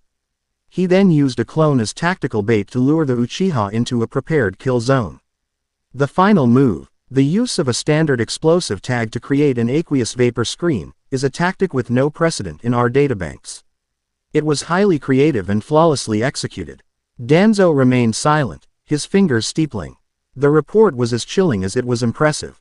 The Jinchuriki was thinking, evolving. The Uchiha's Sharingan was rendered completely ineffective, Karasu continued. The asset demonstrated superior situational awareness within the obstructed environment, suggesting either a nascent sensory ability or a high tolerance for combat disorientation. His final strike was non-lethal and positioned to force a surrender. This indicates an objective beyond simple victory, the assertion of tactical dominance. He sought not to defeat the Uchiha, but to prove he could outthink him. And the source of this epiphany? Danzo asked, his voice dangerously soft. It continues to correlate with the asset's exposure to the foreign artifacts recovered from the Uzumaki sealing scroll. We have maintained surveillance on their reading sessions. The artifacts contain fictional narratives, mythologies centered around a pantheon of gods and their demigod offspring. The central protagonist, the one the asset identifies with, is portrayed as a heroic outcast who defies fate and slays monsters through cunning and improvisation. It is our assessment that the asset is internalizing these narratives and adapting the fictional tactics into a functional combat doctrine. Danzo's single eye narrowed. This was worse than he could have possibly imagined. It wasn't a new jutsu. It wasn't a secret teacher. It was an idea, a philosophy, and ideas were infinitely more dangerous than any jutsu. A jutsu could be copied, analyzed, and countered. But a philosophy, a heroic ideal, that was a cancer. His entire life had been dedicated to a single, unshakable truth. For Konoha to survive the endless cycle of war and betrayal, it needed to be strong. And strength required control. It required shinobi who were weapons, tools of the state, who would kill and die without question for the greater good of the village. Hiruzen, with his talk of the will of fire and the bonds of love, was a sentimental old fool. Love didn't stop a blade in the dark. Trust didn't win wars. Only power, ruthlessly and pragmatically applied, could protect the leaf. The Kyubi Jinchuriki, I was supposed to be the ultimate expression of that power. Konoha's ultimate deterrent, a being of such immense destructive capability that other villages would not dare to move against them. He had spent years grooming the boy from the shadows, ensuring his ostracism, ensuring his emotional attachments were shallow, all to forge him into a weapon that would be loyal to the village that was his only home. And now, that priceless weapon was being corrupted. Infected by tales of individual heroism, of defying authority, of a moral code that placed personal relationships above a greater mission. A hero was not a weapon. A hero had his own conscience, his own loyalties. A hero could not be reliably controlled. This, Percy Jackson, was teaching Naruto to be a hero. And a heroic Jinchuriki was Danzo's worst nightmare. It was a threat to the very foundations of his power and the security of the village he had sworn to protect. He looked at the blank-faced operative kneeling before him. This corruption will be sterilized. Danzo stated, his voice as cold as a grave. The Chunin exams will provide the perfect opportunity. Foreign shinobi will flood the village. The security will be a mix of chaos and heightened alert. An ideal environment for an operation. He leaned forward, the shadows in the room seeming to deepen around him. Your new orders are absolute. You will escalate surveillance to its highest level. You will monitor every interaction the asset has. You will place every one of his associates under observation. The Hyuga girl, the Yamanaka heiress, the Uchiha, the Haruno, every single one. I want to know what he eats, where he sleeps, every word he speaks. It will be done, Lord Danzo. And Karasu, Danzo added, his voice dropping to a whisper. Acquire the source material. I want every one of those books. I want to understand the nature of this poison myself. Use any means necessary, but do not, under any circumstances, engage Hitaki Kakashi. Find a moment when the asset is alone. Be ghosts. Understood. Karasu bowed his head, then rose and walked backwards out of the room, his form dissolving into the shadows of the corridor. Danzo was alone once more in the silent, sterile chamber. He looked down at his own right arm, hidden beneath the loose robes of his attire. An arm he did not consider his own. A collection of stolen power, all taken for the good of the village. He had made sacrifices Hiruzen could never dream of. He had dirtied his hands so that the old fool could keep his clean. This Naruto Uzumaki, this would-be hero, was a threat that had to be neutralized. Not for personal power, he told himself, but for the survival of Konoha. The boy's spirit had to be broken, reforged into something useful, something controllable. He had to be reminded of what he was. Not a demigod from a storybook, but a monster in a cage that only Danzo truly held the key to. He closed his eye, the image of a nine-tailed fox roaring behind a cage of seals filling his mind. The container of the nine tails will learn loyalty, he whispered to the empty room. He will be a shield for Konoha, not a hero from some forgotten tale. We will correct him, and if he cannot be corrected. He paused, allowing the weight of the final option to settle in the cold, silent air. He will be broken. Chapter 4 End. Chapter 5. The Forest of Death and of Monsters. The air in front of Training Ground 44 was thick with a palpable, electric tension. 150 genin from half a dozen different villages stood in a sprawling, nervous crowd. Their hushed conversations a low murmur of bravado, anxiety, and speculation. They were the best of the best, the hopefuls and the prodigies, all gathered before a towering, circular chain ink fence that stretched as high as the Hokage monument. Beyond the fence lay a dark, primordial forest, a swath of green so dense it seemed to swallow the very sunlight. A massive, iron gate, adorned with stark warnings and the kanji for death, was their only entrance. A woman with a wild mane of purple hair and a trench coat landed atop the gate with the silent grace of a predator. Enko Mitarashi. Her grin was wide, sharp, and utterly devoid of warmth. All right, babies, listen up, she yelled, her voice carrying an manic energy that made the entire crowd flinch. Welcome to the stage for the second part of the Chunin exam. I'm your proctor, Enko Mitarashi, and this is my playground.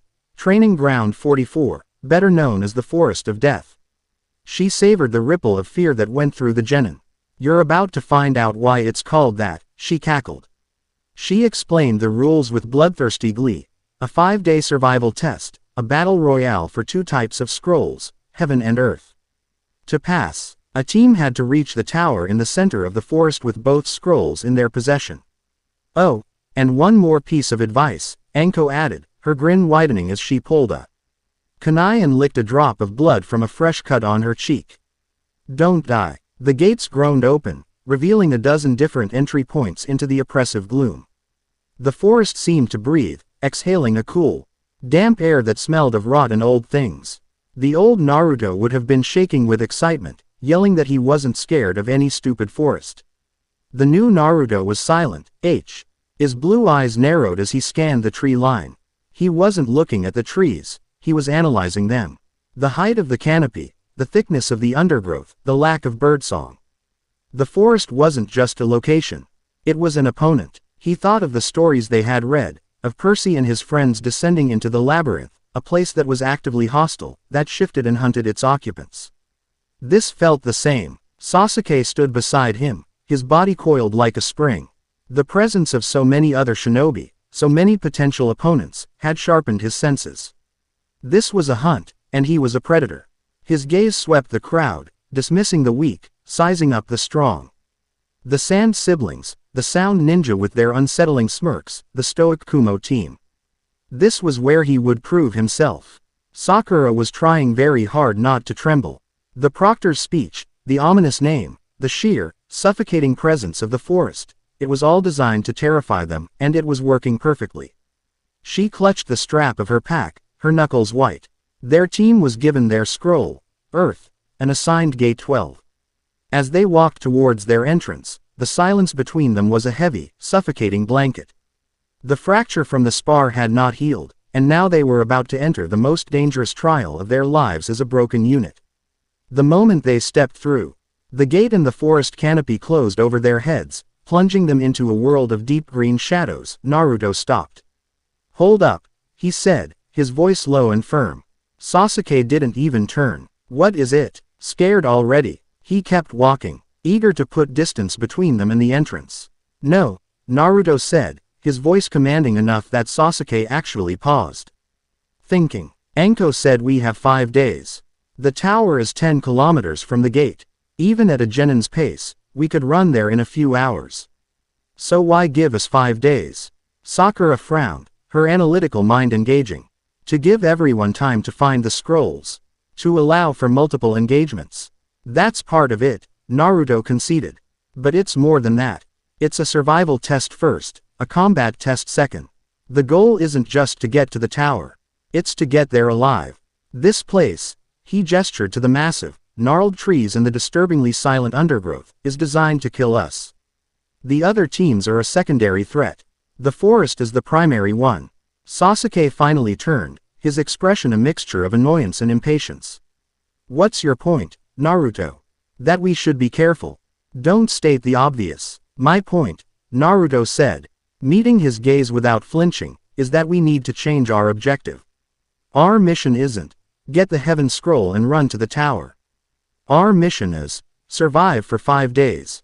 And acquire a Heaven Scroll in the process. It's a different mindset." He took a breath, his thoughts clear and organized. He was channeling Annabeth, her strategic mind a blueprint in his own.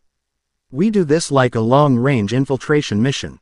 We don't run. We move carefully. We secure a defensible position before nightfall. We set up a perimeter, and we establish watches.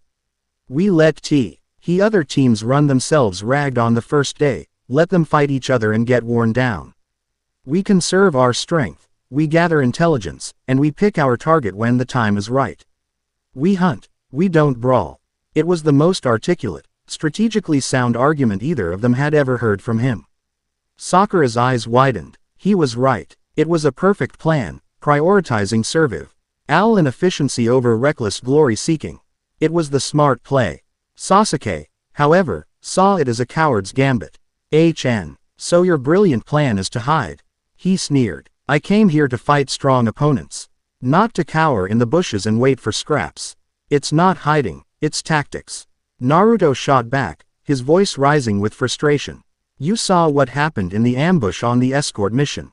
We were almost taken out by a dozen missing nin. How are you going to handle 20 other teams, all of them the best their villages have to offer, plus whatever giant monsters live in this forest, if you just charge in blind?" "My Sharingan is not blind," Sasuke retorted, his hand drifting towards the Uchiha crest on his sleeve. "I can see through any deception. I can handle any threat. Can you handle a 100-foot snake?" Naruto demanded. "Can you handle a swarm of giant leeches? Can you handle poison gas that seeps up from the ground? Did you read the waiver we signed? It listed a dozen different giant predators that live in here. Your Sharingan can't see a tiger hiding in the bushes until it's already leaping at you."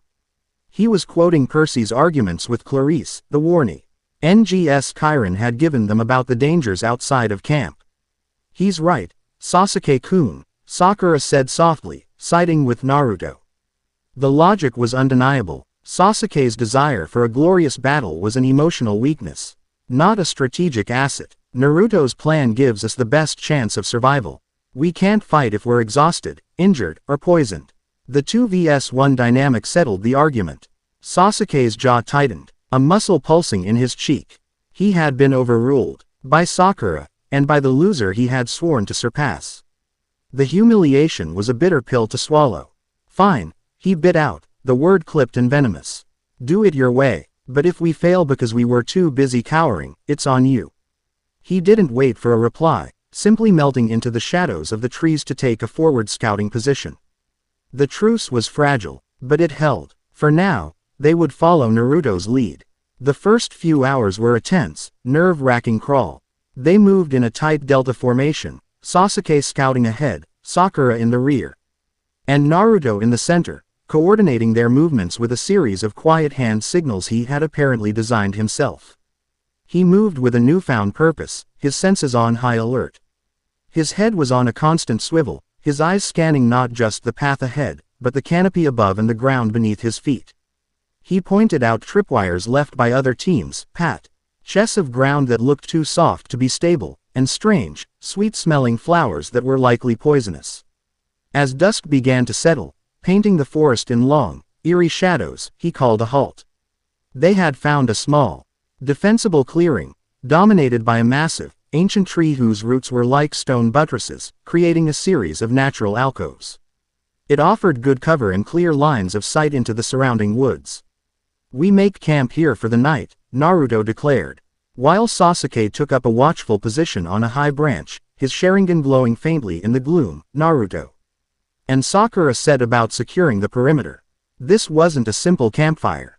Naruto, referencing his notebook, directed Sakura in weaving nearly invisible ninja wire between the trees at ankle height, each one connected to a small, muffled bell that would provide an early warning.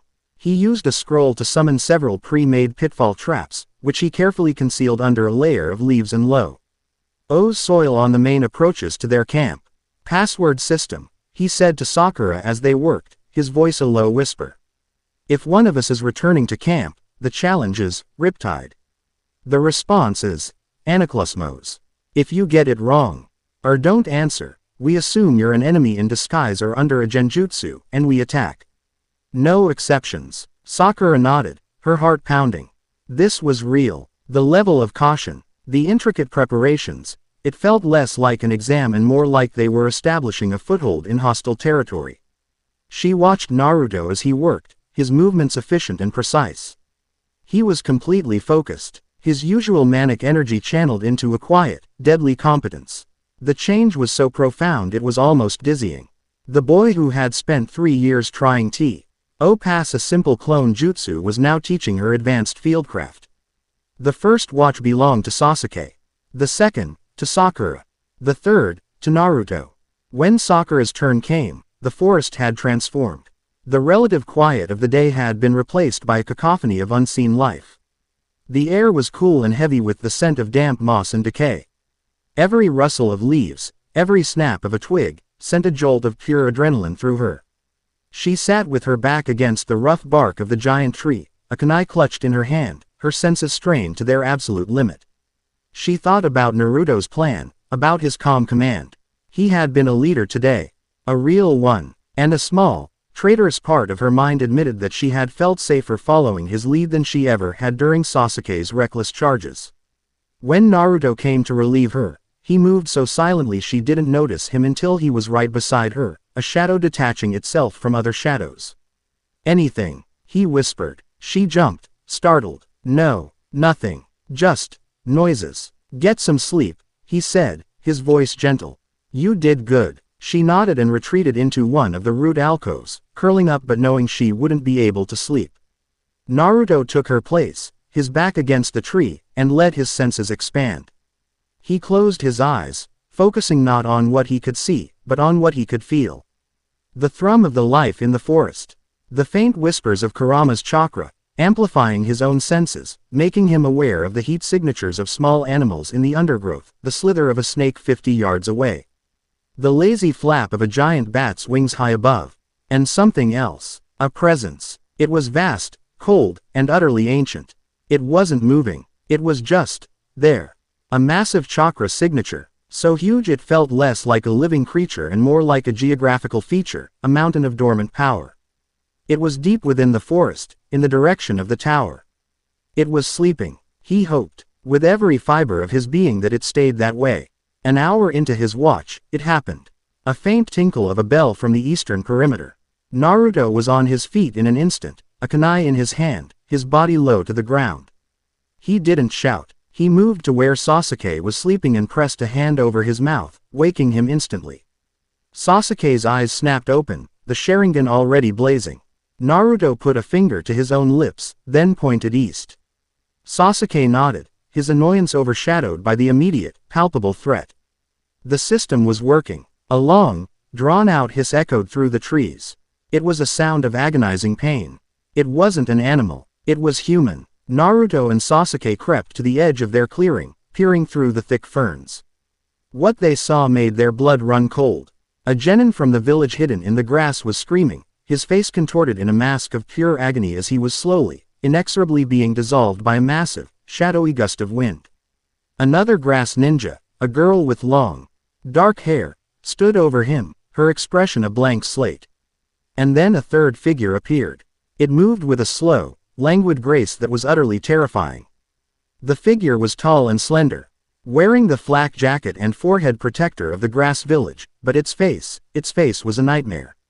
Pale as bone, with slitted, golden eyes that seemed to glow in the dark, and a long, serpentine tongue that darted out to lick its lips. A killing intent so pure, so overwhelmingly vast, washed over the forest, and Naruto felt like he was drowning in an ocean of pure malice. His mind screamed a single name he had only ever read in bingo books. Orochimaru, one of the legendary Sannin. A traitor, a monster. The disguised Sannin looked down at the screaming, solving genin with an expression of bored curiosity. You were weak, he hissed, his voice a dry, sibilant whisper. I have no use for the weak. The genin's screams finally choked off as he completely dissolved into nothing. Orochimaru turned his golden, reptilian eyes towards their clearing. It felt like a physical touch, a cold, slimy violation of their senses. He couldn't see them, but he knew they were there. My, he hissed. A slow, terrible smile spreading across his pale face. What delicious little rats we have hiding in the dark. Come out, wherever you are. Sasuke was frozen solid. His Sharingan, the ultimate tool of perception, was feeding him a stream of terrifying information. The Sannin's chakra levels were astronomical, impossibly vast. Every instinct, every fiber of his Uchiha pride, was screaming at him to run, to hide, to do anything but face this thing. He was an ant facing a tidal wave.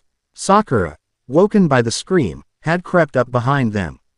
The moment Orochimaru's killing intent washed over her, she was paralyzed, her mind shattering into a million pieces of pure, unadulterated terror. It was Naruto who broke. The fear was a physical thing, a crushing weight on his chest. But beneath it, the lessons of the book, the voice of Annabeth planning, of Percy charging, screamed louder. You can't freeze. Freezing is dying. He didn't have a plan. There was no strategy against a god. All he could do was react. Now, he screamed, the sound ripping through the terrified silence. He formed a seal, and a dozen clones exploded into existence between them and Orochimaru. Charging forward with desperate yells. It was a suicidal, pointless gesture. Orochimaru merely chuckled, a sound like dry bones rattling together. He moved, a blur of motion. And the clones were dispatched with effortless, contemptuous ease. But their sacrifice had bought a single, precious second. A second that broke the paralysis gripping his teammates. Sakura, defensive position. Protect the scroll. Sasuke, break formation, flanking pattern delta. Harass, don't engage. Naruto's voice was a raw, desperate bark of command. He wasn't thinking as a genin, he was thinking as a commander in a hopeless battle. His objective wasn't to win. It was to survive. Sasuke, his pride stung by Naruto taking command, grit his teeth and obeyed. He zipped to the left, his Sharingan tracking Orochimaru's movements as he unleashed a volley of shuriken and kunai, forcing the Sannin to move. Sakura scrambled back towards the alcove, her hands shaking as she held a kunai to guard their pack.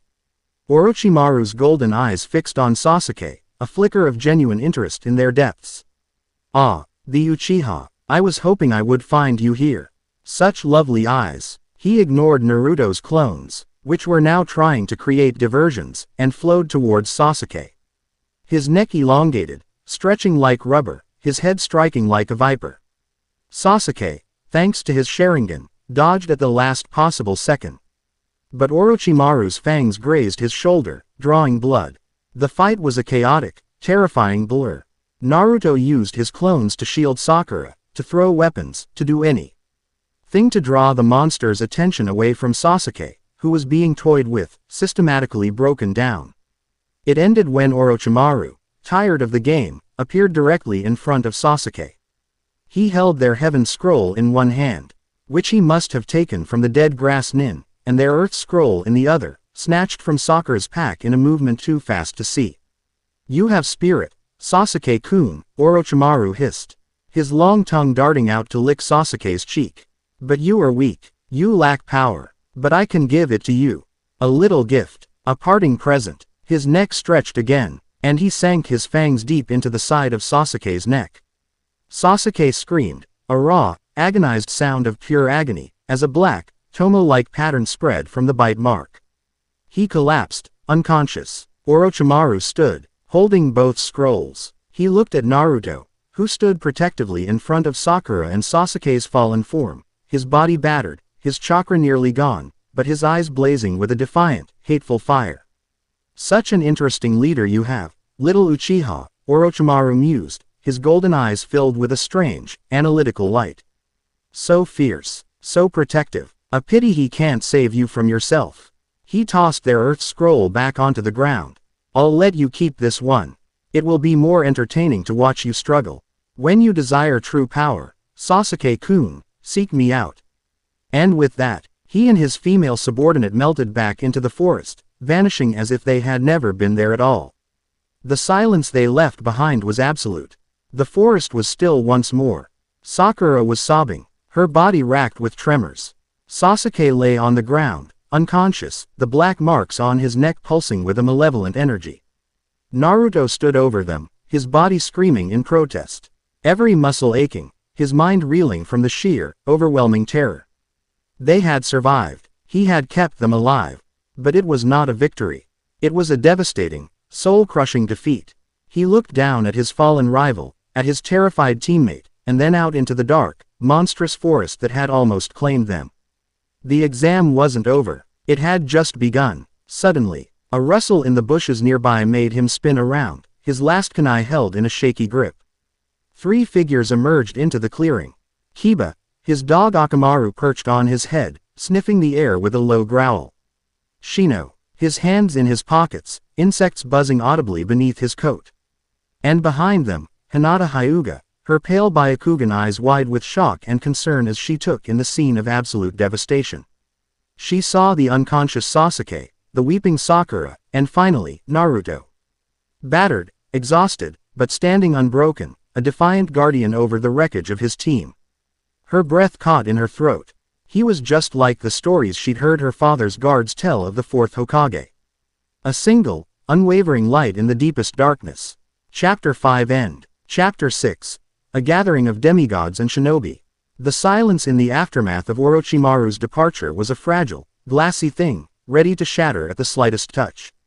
For a long moment, there was only the sound of Sakura's ragged, hysterical sobs and the faint, menacing hum that seemed to emanate from the curse mark on Sasuke's neck. Naruto stood his ground, a lone sentinel over the wreckage of his team, his last kunai held in a white-knuckled grip. His body was a symphony of pain, his chakra reserves scraped so low he felt hollow, but his mind was a sliver of ice-cold clarity. The monster was gone, but the forest remained, and they were still prey. The rustle in the bushes that followed was the sound of the world ending all over again.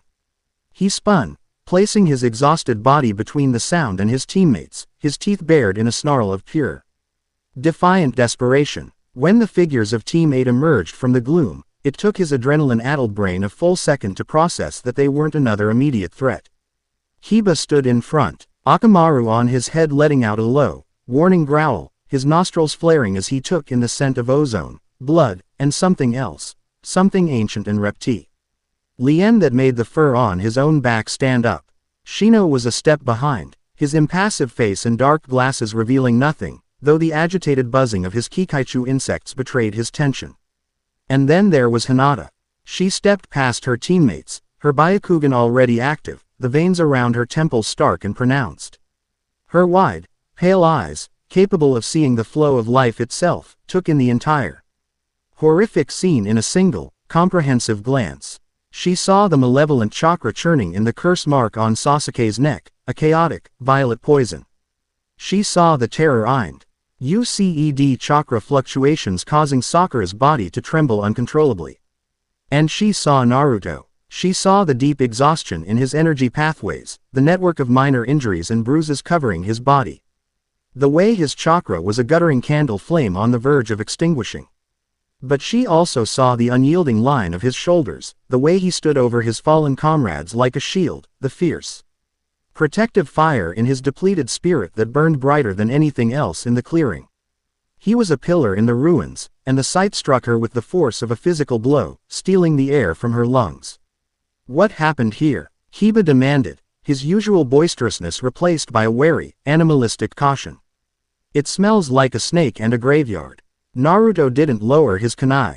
In this forest, a friendly face could be a disguise. A leaf headband could be a lie. Stay back, he warned, his voice a low rasp. We are not your enemy, Uzumaki-san, Shino stated, his tone flat and logical. The logical deduction is that you were attacked by a superior foe and are now in a state of defensive paranoia. This is an understandable, if suboptimal, reaction. Why? Because attacking you now would expend our own chakra for little gain, making us vulnerable to other predators in this environment. Hinata took a tentative step forward, her hands raised in a placating gesture. Naruto-kun, she stammered. Her voice soft but clear. Why you're hurt? Let us help. We have medical supplies. Naruto's gaze flickered to her. He saw the genuine concern in her pale eyes, the lack of any deception in her chakra. His instincts, honed by a lifetime of discerning false smiles, told him she was sincere. He slowly, reluctantly, lowered his kunai.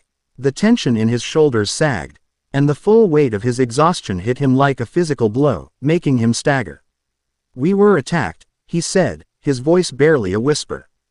Grass ninja, one of them, was a monster. Hinata was at his side in an instant, her shyness overridden by her ingrained Hyuga medical training. She ignored his protests, her fingers gently probing a deep gash on his arm. A warm green glow enveloped her hands as she began the initial stages of healing. Kiba, after a moment's hesitation, produced a soldier pill from his pack and tossed it to Naruto. Here, he grunted. You look like you need it more than we do. It was a gesture of grudging respect, an acknowledgement that whatever had happened here, Naruto had survived it. For 10 minutes, an unspoken truce held in the clearing. Hinata did what she could for Naruto and confirmed that Sasuke was stable, if unresponsive. Shino's insects created a silent, buzzing perimeter, an early warning system far more effective than Naruto's simple bells. They didn't share information. They didn't form an alliance. But in the heart of the forest of death, they shared a moment of quiet, pragmatic humanity. Team 8 left as silently as they had arrived, melting back into the trees on their own hunt. Naruto, his energy slightly restored by the soldier pill and Hinata's jutsu, was left once more with his broken team. The rest of their journey to the tower was a nightmarish blur. He half-carried, half-dragged the unconscious Sasuke, while a traumatized but functional Sakura covered their rear. They moved in a state of heightened paranoia, every shadow a monster. Every sound a threat. Naruto didn't sleep. He didn't rest. He just moved, fueled by a grim, desperate determination to get his teammates to safety. He was no longer just a member of Team 7. He was its guardian. They stumbled through the doors of the central tower on the morning of the 4th day, a tattered, haggard wreck of a team. They were met by Iruka-sensei, whose USUA cheerful expression dissolved into one of profound shock and concern at their state. Sasuke had awoken hours earlier, his body racked with pain, his mind a dark, stormy sea. The curse mark felt like a living thing on his neck, whispering promises of power in the darkest corners of his mind. He said nothing, his silence more unnerving than any scream. They were the seventh team to arrive. In the large, circular chamber at the base of the tower, the other successful genin were gathered. Team 8 was there, and Hinata gave Naruto a small, worried nod. Team 10 looked bored and unscathed. Team Guy radiated an aura of untroubled, youthful energy. And then there were the others. The Sand siblings stood apart, Gaara's presence a vortex of killing intent that made the air around him feel cold. Sound Ninja watched everyone with smug, predatory smiles. The third Hokage, along with the other Jonin sensei, stood on a balcony overlooking them. After the final team arrived, he cleared his throat, his amplified voice echoing in the tense silence. Congratulations to all the teams who have passed the second exam, he began. However, due to the unexpectedly high number of successful candidates, we must now hold a preliminary round to whittle down the number of contestants for the final stage. A wave of murmurs went through the genin. A preliminary, here, now. These will be one-on-one matches, the Hokage continued. The winners will advance to the finals, which will be held in 1 month's time in front of the feudal lords and esteemed guests. The matchups will be decided at random. Now, direct your attention to the electronic scoreboard. A large screen at the end of the room flickered to life, a chaotic jumble of names swirling across its surface before locking into place. The first match was announced. Sasuke Uchiha vs. Yoroi Akato. Sasuke stepped forward, a dark smirk on his face. This was what he needed. A fight, a chance to unleash the furious, dark power churning within him. He won his match decisively, brutally, using his Sharingan and a newly vicious form of his Lion's Barrage, leaving his opponent unconscious.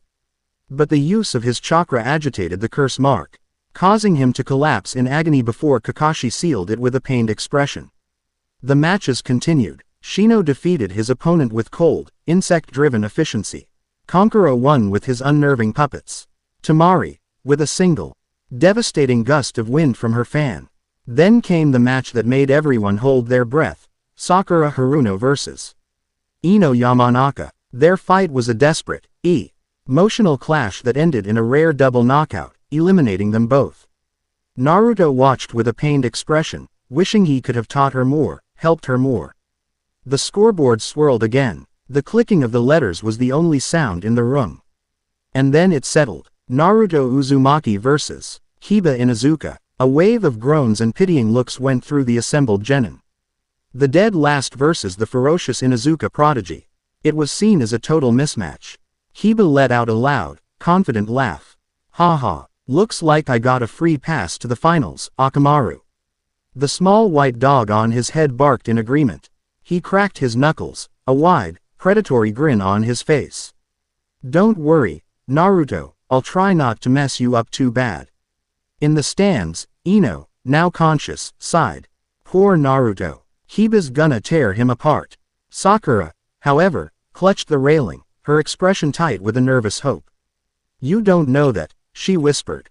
Don't underestimate him. Across the arena, Temari watched with a detached, analytical gaze. The Inuzuka was all speed and power.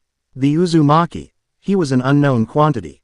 A wild card. This could be interesting. Naruto and Kiba walked down the steps and faced each other on the arena floor. Hayate Gecko, the proctor, coughed into his hand. Are both combatants ready? He asked, his voice weary. Ready to win. Believe it, Naruto shouted, his voice echoing with his old, familiar bravado. But his eyes were calm. His stance was relaxed. He had spent the last hour not watching the other fights, but thinking. He remembered Kiba from the forest.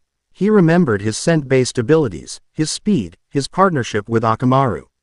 He had already formulated 3 different strategies. Begin, Hayate yelled, leaping back. Kiba didn't waste a second. He tossed Akamaru a soldier pill, and the small dog's fur turned a reddish pink as his chakra flared. Let's go, Akamaru.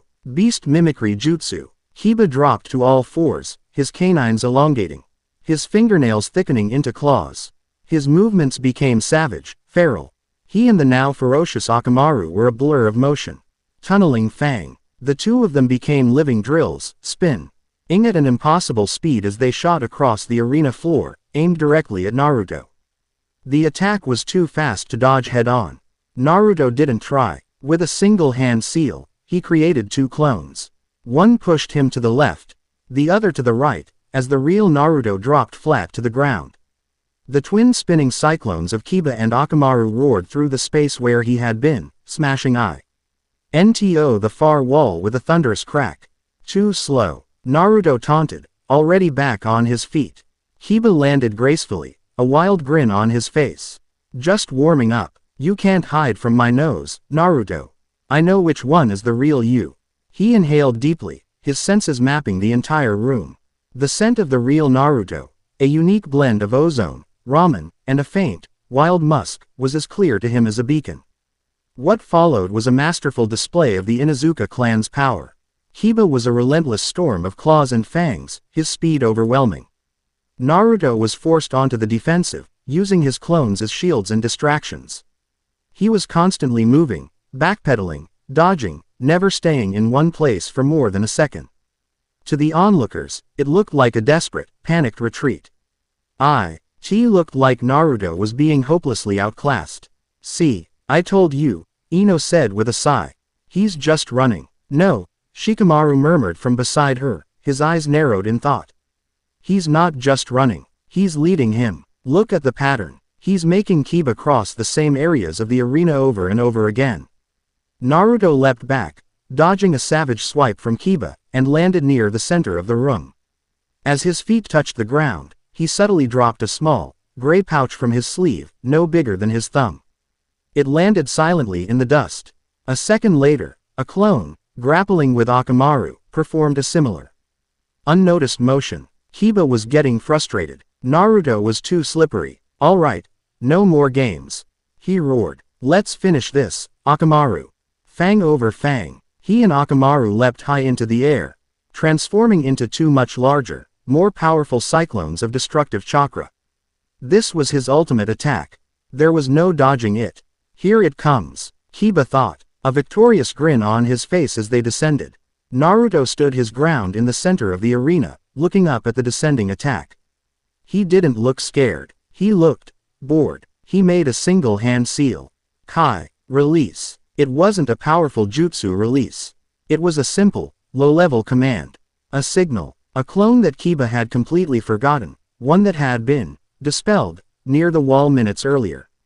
Flickered back into existence. It wasn't dispelled at all, it was playing possum. In its hand was a kunai with a single, small explosive tag attached. It flung the kunai not at Kiba, but at the ground in the center of the arena. The tag detonated with a sharp crack, not a powerful explosion, but a concussive pop. The blast ripped open the half-dozen small pouches Naruto and his clones had secretly scattered across the arena floor. A cloud of fine, reddish-brown dust erupted from the ground, instantly enveloping the central area. As Kiba and Akamaru descended into the cloud, their world ended. It wasn't an attack they could see or feel. It was an assault on their very essence. The dust was a hyper-concentrated mixture of the hottest chili peppers, refined crystalline pepper, and, most cruelly of all, a potent, powdered form of wolfsbane. To a human nose, it would be an unpleasant, sneeze-inducing irritant. To the hypersensitive olfactory nerves of an Inuzuka and his canine partner, it was pure, unadulterated agony. It felt like sniffing fire. A white-hot poker seemed to jam itself up their nostrils and into their brains. Every scent in the room, the sweat, the dust, the chakra, was magnified 1,000 times into a nauseating, painful cacophony. Their greatest weapon, their sense of smell, had been turned into a torture device. The fang over fang jutsu dissolved in an instant. Kiba and Akamaru hit the ground, rolling and howling in pain, their paws and hands clawing at their faces. They were completely blind, deafened by the ringing in their ears, and their sense of direction was gone. They were utterly incapacitated. A stunned silence fell over the entire arena. Naruto calmly walked through the dissipating red cloud, the dust not affecting him in the slightest. He walked right up to the disoriented, whimpering Kiba, who was still on all fours, trying to clear his head. He raised his foot. He brought it down, not with a vicious stomp, but with a sharp, precise chop to the back of Kiba's neck. Kiba's eyes rolled back into his head, and he collapsed, unconscious. Naruto looked at the proctor. Is that good? Hayate Gecko stared, his mouth slightly agape. for a full 5 seconds before he seemed to remember his role. He coughed. Yes. The winner is Naruto Uzumaki. The silence held for another moment, and then the entire room erupted into a wave of disbelieving murmurs. In the stands, Kurenai's eyes were wide with shock. Shino adjusted his glasses. He neutralized his primary tracking ability and his main offensive weapon with a single, non-chakra-based attack. He analyzed, a note of deep respect in his monotone voice. Logical and ruthless. Hinata just stared, a hand over her mouth, torn between relief for Naruto and deep concern for her teammate. Sakura was gripping the railing, a slow, brilliant smile spreading across her face. He didn't fight Kiba's strength, she whispered in awe. He used it as a target. He turned Kiba's greatest weapon into his greatest weakness. Ino, beside her, was completely speechless. Her jaw was literally hanging open. The dead last. The idiot. He hadn't won with a lucky punch or a silly trick. He had won with a cold, calculated, terrifyingly intelligent strategy. It was a plan that was elegant in its brutality, something she would have expected from Shikamaru, or even Sasuke. But not from Naruto. Never from Naruto. The image of the focused, deadly boy from the spar fused with the image of the calm, victorious fighter below. A strange, unfamiliar heat bloomed in her cheeks. High above, Tenten leaned forward, her eyes gleaming with professional admiration. "Did you see that?" she said to Lee. "He designed a custom weapon for a specific opponent. A scent bomb. He gathered intel on his target's biology and engineered a perfect countermeasure. That's master-level stuff." Neji just scowled. Another trick, but his voice lacked conviction. The trick had been undeniably, brutally effective. Temari's fan was snapped shut. She watched Naruto walk calmly back towards the stairs, his hands in his pockets as if he'd just finished a light jog. The oath. Genin were staring at him with a mixture of fear and respect. He hadn't just won a match. He had sent a message. He wasn't the village idiot. He was a predator who knew how to think. A small, genuine smirk touched her lips. The Leaf's little fox was far more dangerous than anyone had given him credit for. Gaara, who had not moved or spoken a single word, slowly turned his head, his seafoam green eyes, devoid of pupils, fixing on Naruto's back. A single, raspy word escaped his lips, a sound like sand grinding against stone. Interesting. Naruto climbed the stairs, ignoring the stairs, his expression calm. He had won, just as he'd planned, but his mind was already moving on. He had seen Neji's fight. He had seen Gaara's. This was just the beginning. The labyrinth was only getting bigger. Chapter 6 End. Chapter 7. The Forges of Hephaestus and the Anvils of Konoha. The preliminary matches concluded in a storm of blood, sweat, and shattered ambitions. When the dust settled, 9 genin remained standing. Their names now etched onto the final tournament bracket displayed on the grand screen. The matchups were a tantalizing promise of future conflict. Shino Aburame vs. Kankuro. Temari vs. Shikamaru Nara. Neji Hyuga vs. Sasuke Uchiha. A battle of prodigies that had the entire room buzzing. But Sasuke was in no condition to fight, his body and mind ravaged by the curse mark. Kakashi, with a grim and heavy expression, had him immediately taken to the hospital for sealing and observation. The final bracket was thus reshuffled. The Hokage announced the new primary match for the finals in 1 month's time. A bout that drew a collective, sharp intake of breath from the entire audience. Naruto Uzumaki vs. Neji Hyuga, the genius and the dead last. The paragon of destiny versus the embodiment of chaotic defiance. It was a match steeped in narrative, a clash of philosophies as much as fists. Neji's reaction was a faint, arrogant smirk, as if the universe had just handed him a particularly easy training exercise. The outcome, in his eyes, was already preordained. Naruto simply met his pale, condescending gaze from across the room and gave a slow, deliberate nod. There was no boast, no loud declaration. Just a silent, unnerving promise. This would not be an easy fight.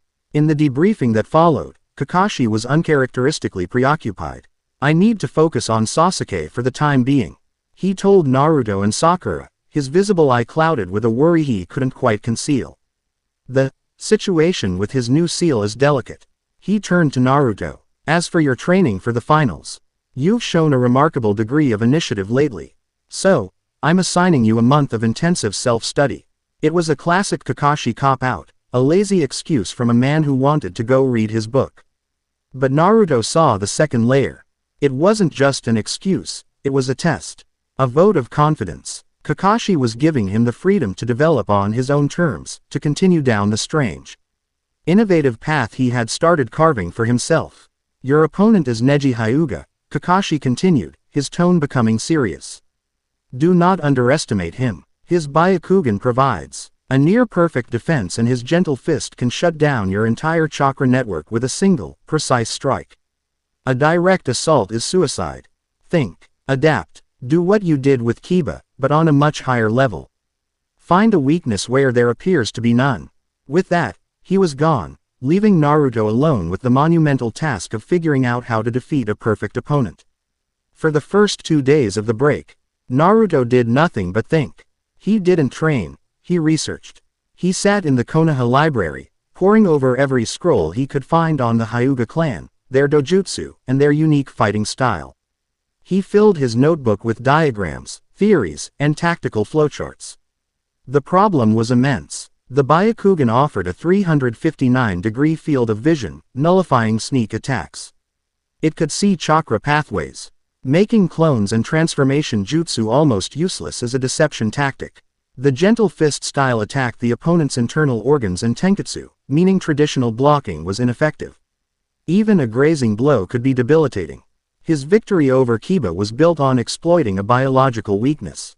Neji had no such weakness. He was a fortress, a seemingly impenetrable defense combined with an unstoppable, one-touch kill offense. Charging in was pointless. Tricks were useless. Naruto's standard arsenal was completely obsolete. He closed his notebook, a frustrated sigh escaping his lips. His current tools were inadequate for the job. Basic kunai, standard explosive tags, even his custom-made scent bombs, they were all children's toys against a foe like Neji. He needed something new, something better. He needed an entirely new arsenal, designed specifically for this fight. He thought of the stories they had read. He thought of Hephaestus, the god of the forge, who created magical items of incredible power and complexity. Golden automatons, inescapable nets, shields that could depict the entire world. He didn't create simple weapons. He was an artist, an inventor, a craftsman, and that made him think of her. The girl with the twin buns and the scroll-filled vest. The girl whose eyes had lit up with professional admiration when he'd won his match. The one who hadn't seen a trick, but had seen craftsmanship. Tenten. The Higurashi Ninja Tool Shop was an institution in Konoha. Tucked away in a bustling market district, it was a place that smelled of history and hot metal. The front of the shop was a neatly organized showroom, its walls lined with gleaming kunai, shuriken of every conceivable size, katana with lacquered sheaths, and spools of razor-sharp ninja wire. But the heart of the shop was in the back, in the forge, and its rhythm was the lifeblood of the establishment, the rhythmic, percussive clang-clang-clang of a hammer on an anvil. The loud hiss of hot steel being quenched in water, the roar of the bellows feeding the fire. Naruto pushed aside the Norin curtain at the entrance and stepped inside. The man behind the counter was built like a bull, with thick, muscular arms covered in soot and burn scars. He looked up, his expression one of bored indifference, until he recognized Naruto. His eyes narrowed. The Uzumaki kid, he grunted. The one with the stink bomb. That's me, Naruto said with a cheerful grin, unfazed. I'm looking for Tenten. Is she here? My daughter is busy, the man said dismissively, turning back to polishing a broadsword. We don't sell joke items here. If you want more chili powder, try the spice market. I'm not here for jokes, Naruto said, his voice losing its cheerful edge and taking on a serious, professional tone that made the older man pause. I'm here for a consultation. Before the man could reply, a voice called out from the back. Dad, who is it? Tenten emerged from the doorway to the forge, wiping her brow with a soot-stained cloth. She wore a simple, sleeveless tunic and leather apron, her hair tied up to keep it out of the fire. She looked strong, capable, and completely at home amongst the tools of her trade. She stopped when she saw Naruto, her expression a mixture of surprise and curiosity. Naruto Uzumaki, she said. What can we do for you? I need your help, Naruto said. Skipping the pleasantries, he walked up to the counter and laid his notebook on the polished wood, flipping it open. I need to fight a Hyuga. My current equipment is useless. I need new tools, and I think you're the only one in the village who can make them. Tenten and her father exchanged a look. This was unexpected. She leaned over the counter, her professional curiosity piqued. She expected to see crude drawings, a child's idea of a cool weapon. Instead, her eyes widened. The notebook was filled with pages of meticulous, detailed sketches. The designs were unlike anything she had ever seen.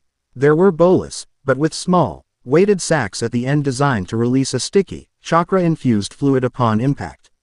There were schematics for a Fuma shuriken with blades that could detach mid-flight, each one trailing a micro-thin wire connected back to the user's hand, allowing them to change the blade's trajectory after being thrown. This one, Naruto said, pointing to a particularly complex drawing, is a flashbang grenade. But instead of just light, it's designed to release a burst of unfocused, chaotic chakra. I figure the Byakugan is sensitive to chakra, so a sudden, patternless flood of it should overwhelm it, like staring into the sun. Tenten was speechless. She picked up the notebook, her calloused fingers tracing the lines of his drawings. The concepts were radical, innovative, and, most importantly, they were tactically sound. Each one was designed not just to be a weapon, but a solution to a specific problem.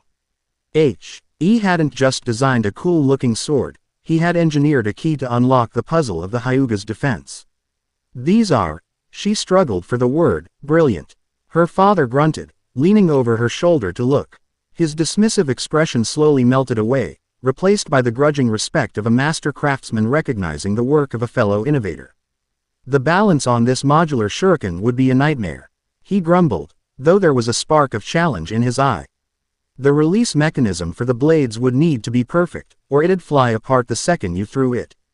I know, Naruto said. That's why I came to you. I have the ideas, but you have the skill. The knowledge of materials, of forging, of balance. I can't do it alone. He was not a customer demanding a product. He was an inventor seeking a partner. He was showing her a level of respect for her craft that few people, even other shinobi, ever did. They saw her as the girl who just threw a lot of weapons. He saw her as the brilliant artisan who understood them. A slow smile spread across Tenten's face. Okay, Uzumaki, she said, her eyes gleaming with a new, exciting light. You've got my attention. Let's get to work. The Higurashi Forge became Naruto's second home for the next 3 weeks. He spent every waking hour there, a whirlwind of orange and noisy enthusiasm amidst the soot and the steel. He was not a passive client. He was an active collaborator. He learned to work the bellows, his chakra control giving him a surprising stamina for the grueling work. He learned the different properties of steel, the way carbon content affected its strength and flexibility, the precise temperatures needed for a perfect temper. Their days were a symphony of collaborative creation. No, the weights on the bolus need to be heavier, Tenten would argue, holding up a prototype. Otherwise they won't have enough momentum to wrap properly against a moving target. But if they're too heavy, I won't be able to throw them fast enough, Naruto would counter, sketching a new design in his notebook. What if we make the weights hollow and fill them with something that only becomes heavy after they're thrown? Like iron sand that's held in a chakra-based suspension. This was their dynamic. Naruto, with his mind full of mythological inspiration and a complete disregard for conventional thinking, would propose the impossible. Tenten, with her years of practical experience and deep, instinctual understanding of physics and engineering, would find a way to ground his impossible ideas in reality. They worked, they argued, they sweated, and they laughed. In the evenings, when the forge was cooling and the air was filled with the smell of quenching oil and their dinner of takeout dumplings, Naruto would tell her the stories from the book. He told her of Hephaestus, the lame god who was the greatest craftsman of all, betrayed by his beautiful wife but still capable of creating wonders. Tenten, who had always felt her practical skills were less glamorous than flashy ninjutsu, found a hero in the gruff, brilliant smith god. He told her of Daedalus, the mortal Enter who built the labyrinth for King Minos, a maze so perfect that even he could barely escape it. They talked for hours about the philosophy of creation, about the responsibility of an inventor for their inventions. Daedalus built a cage for a monster, Tenten mused one evening, wiping grease from her hands. But in doing so, he helped a tyrant control his power. Is it the tool's fault, or the one who wields it? It's both, Naruto said, his expression serious. That's why we have to be better. We have to build things that give people a choice. Not just weapons to kill, but tools to disable, to distract. To win without having to destroy. It was in these moments that their bond was truly forged. It wasn't romance. It was something deeper, something rarer. It was the profound, refined connection of two creators who saw the world in the same way, who found beauty in a perfectly balanced blade and elegance in a well-designed trap. They were partners. One afternoon, as they were working on the chakra-disrupting flashbangs, Naruto hit a wall. I need the chakra burst to be more potent, he said, frustrated. But if we just pack more chakra into it, it'll be unstable. I need a way to script it. To control the output. He made a motion with his hands, like he was writing in the air. Like writing a command on it. Tenten looked at him. You mean, like a seal? Like fuinjutsu. The word hit Naruto like a lightning bolt. A seal, of course. It was his own clan's art. The book was filled with items that had magical properties, that were enchanted. Fuinjutsu was the shinobi world's version of enchantment. He had a legacy. It was time he started using it. The Uzumaki clan compound was in a sealed, restricted section on the outskirts of Konoha. It had been left untouched since the village's founding, a silent memorial to the Hokage's fallen allies. After a lengthy, surprisingly emotional conversation with the third Hokage, Naruto was granted access. Stepping through the gate was like stepping into a ghost story. The compound was a small village in itself, with traditional houses, a central dojo, and training grounds, all slowly being reclaimed by nature. Weeds grew through the floorboards, and a thick layer of dust covered everything. But it was not a place of sadness. It was a place of power. The Uzumaki spiral, the symbol of his clan, was carved into every doorway, every lintel, every stone lantern. It was a tangible link to a past he had never known, and it felt like coming home. He was drawn to a small, unassuming building at the edge of the compound. A library. The door was sealed, not with locks, but with a simple blood cipher seal, just like the one on the scroll that had started everything. He pressed his palm against it, channeled his chakra, and the door swung open with a soft sigh, releasing the scent of ancient paper and trapped time. It wasn't a grand library filled with forbidden jutsu. It was a classroom, a foundational study. The scrolls were not high-level techniques, but primers, textbooks on the theory of fuinjutsu. An introduction to seal syntax. The elemental affinities of chakra inks. Spatial dynamics and storage theory. Naruto picked up the first scroll. He had always struggled with reading, the symbols a jumbled mess. But this was different. The complex, swirling characters of the fuinjutsu scripts weren't just letters. They were equations. They were circuits. And his mind, for the first time, saw them not as a confusing jumble, but as a beautiful, intricate, perfectly logical language. It was like a musician's sight reading a masterpiece. It was instinct. It was bloodright. He spent the next week dividing his time. Days at the forge with Tenten, hammering out the physical forms of their creations. Nights in the dusty silence of the Uzumaki library, devouring the theory of his ancestors, his brush flying across practice scrolls as he learned to write the language of his soul. On the final day of the month-long break, he met Tenten at a private training ground. She had a large scroll laid out on the ground. With a dramatic flourish, she unsealed it. Lying on the cloth were the fruits of their labor. The wired, detachable Fuma shuriken, the sticky, disabling bolus, and a dozen small, perfectly machined spheres, the chakra-disrupting flash bangs. They were masterpieces of craftsmanship, deadly and beautiful. They're perfect, Naruto breathed, picking one of the spheres up. They're your designs, Tenten said, a proud smile on her face. I just built them. No, Naruto said, looking at her. We built them. He set the sphere down and pulled out his own brush and a small pot of chakra-infused ink he had mixed himself. Now for my contribution. Tenten watched, fascinated, as his hand moved with an impossible, practiced speed. He painted a small, intricate spiral pattern onto the casing of the flash bomb. The characters were complex, but they flowed from his brush with the ease of a signature. The ink glowed with a faint blue light for a moment, then sank into the metal, becoming a permanent, tattooed part of the weapon. "What did you do?" she whispered. "Basic amplification and emission script," Naruto said, his voice humming with excitement. He picked up the modified sphere. It links the explosive charge directly to the chakra stored in the seal. It won't just create a bigger flash now. It'll project the disruptive chakra in a controlled, 360-degree wave. He backed up, took aim at a training post 50 yards away, and threw. The sphere flew true, landing right at the base of the post. Naruto made a single hand seal. Kai. The sphere didn't just flash. It detonated with a silent explosion of pure, white light and an audible VWOOM of displaced energy.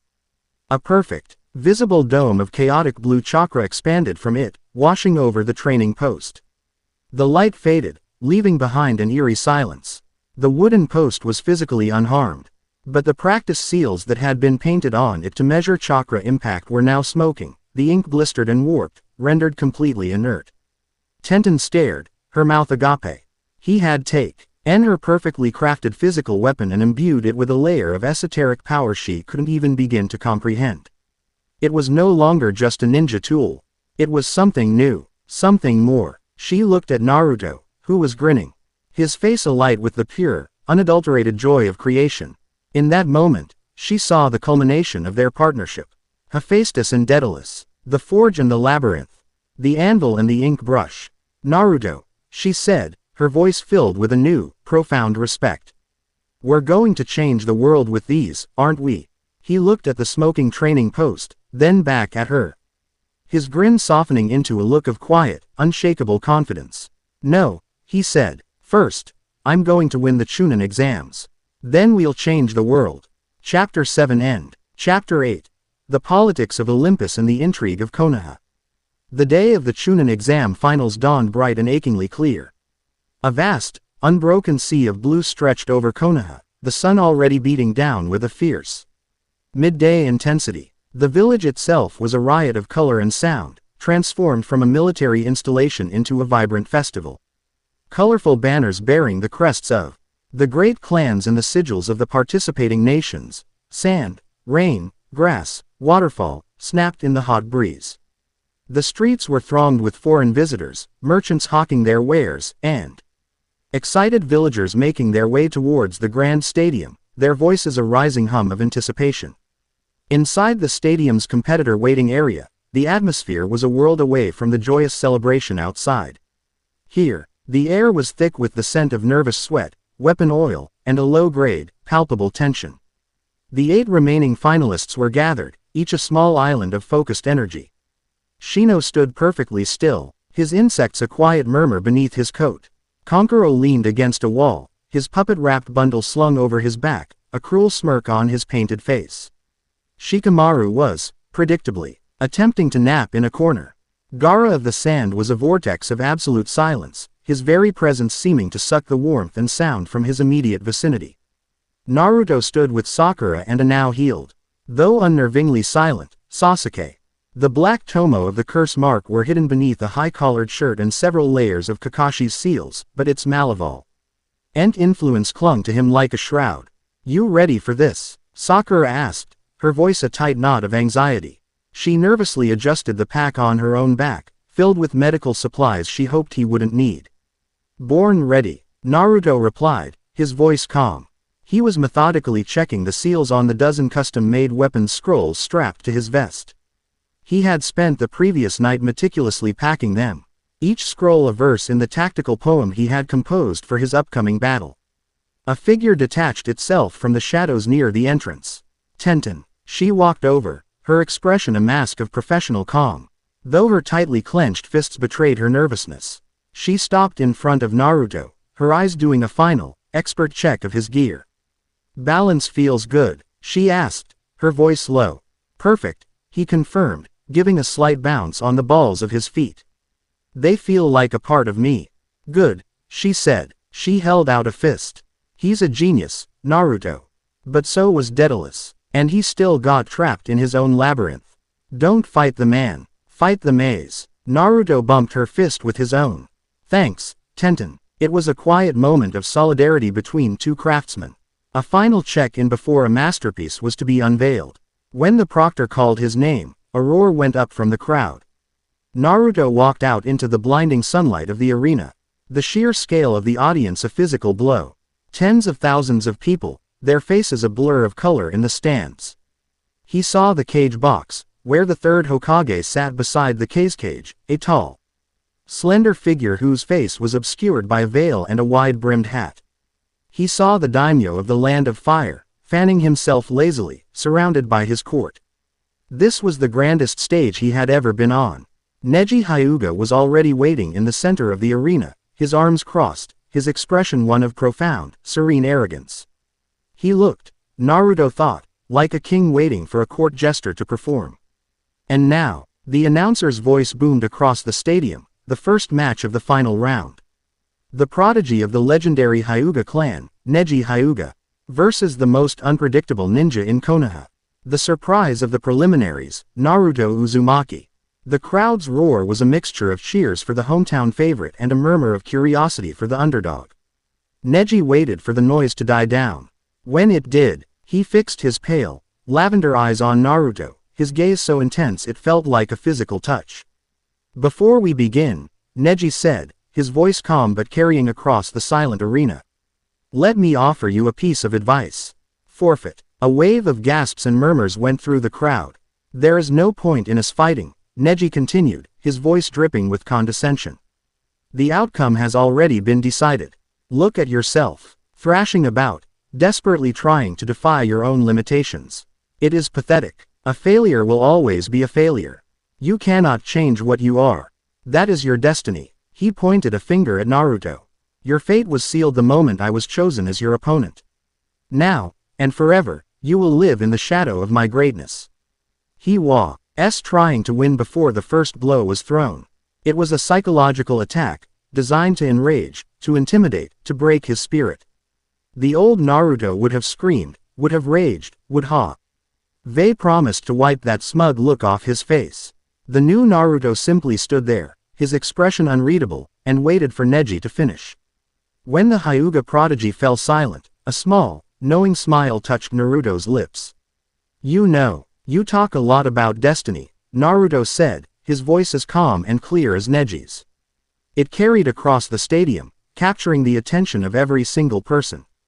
It's funny, I've been reading a story about that. He took a step forward. It's about a world with 3 old women, older and more powerful than any god. They're called the Fates. One spins the thread of a person's life. One measures it out, and the last one cuts it. Everything is pre-written. Everything is destiny. A look of confusion flickered across Neji's face.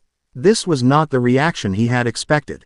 But the heroes in this story, Naruto continued, his voice gaining strength, they don't just lie down and accept it. They know the fates are there. They know the prophecies are stacked against them. But they fight anyway. They make choices. They struggle. They fail. They get back up. He locked his gaze with Neji's. You think destiny is a cage. A locked room with no doors.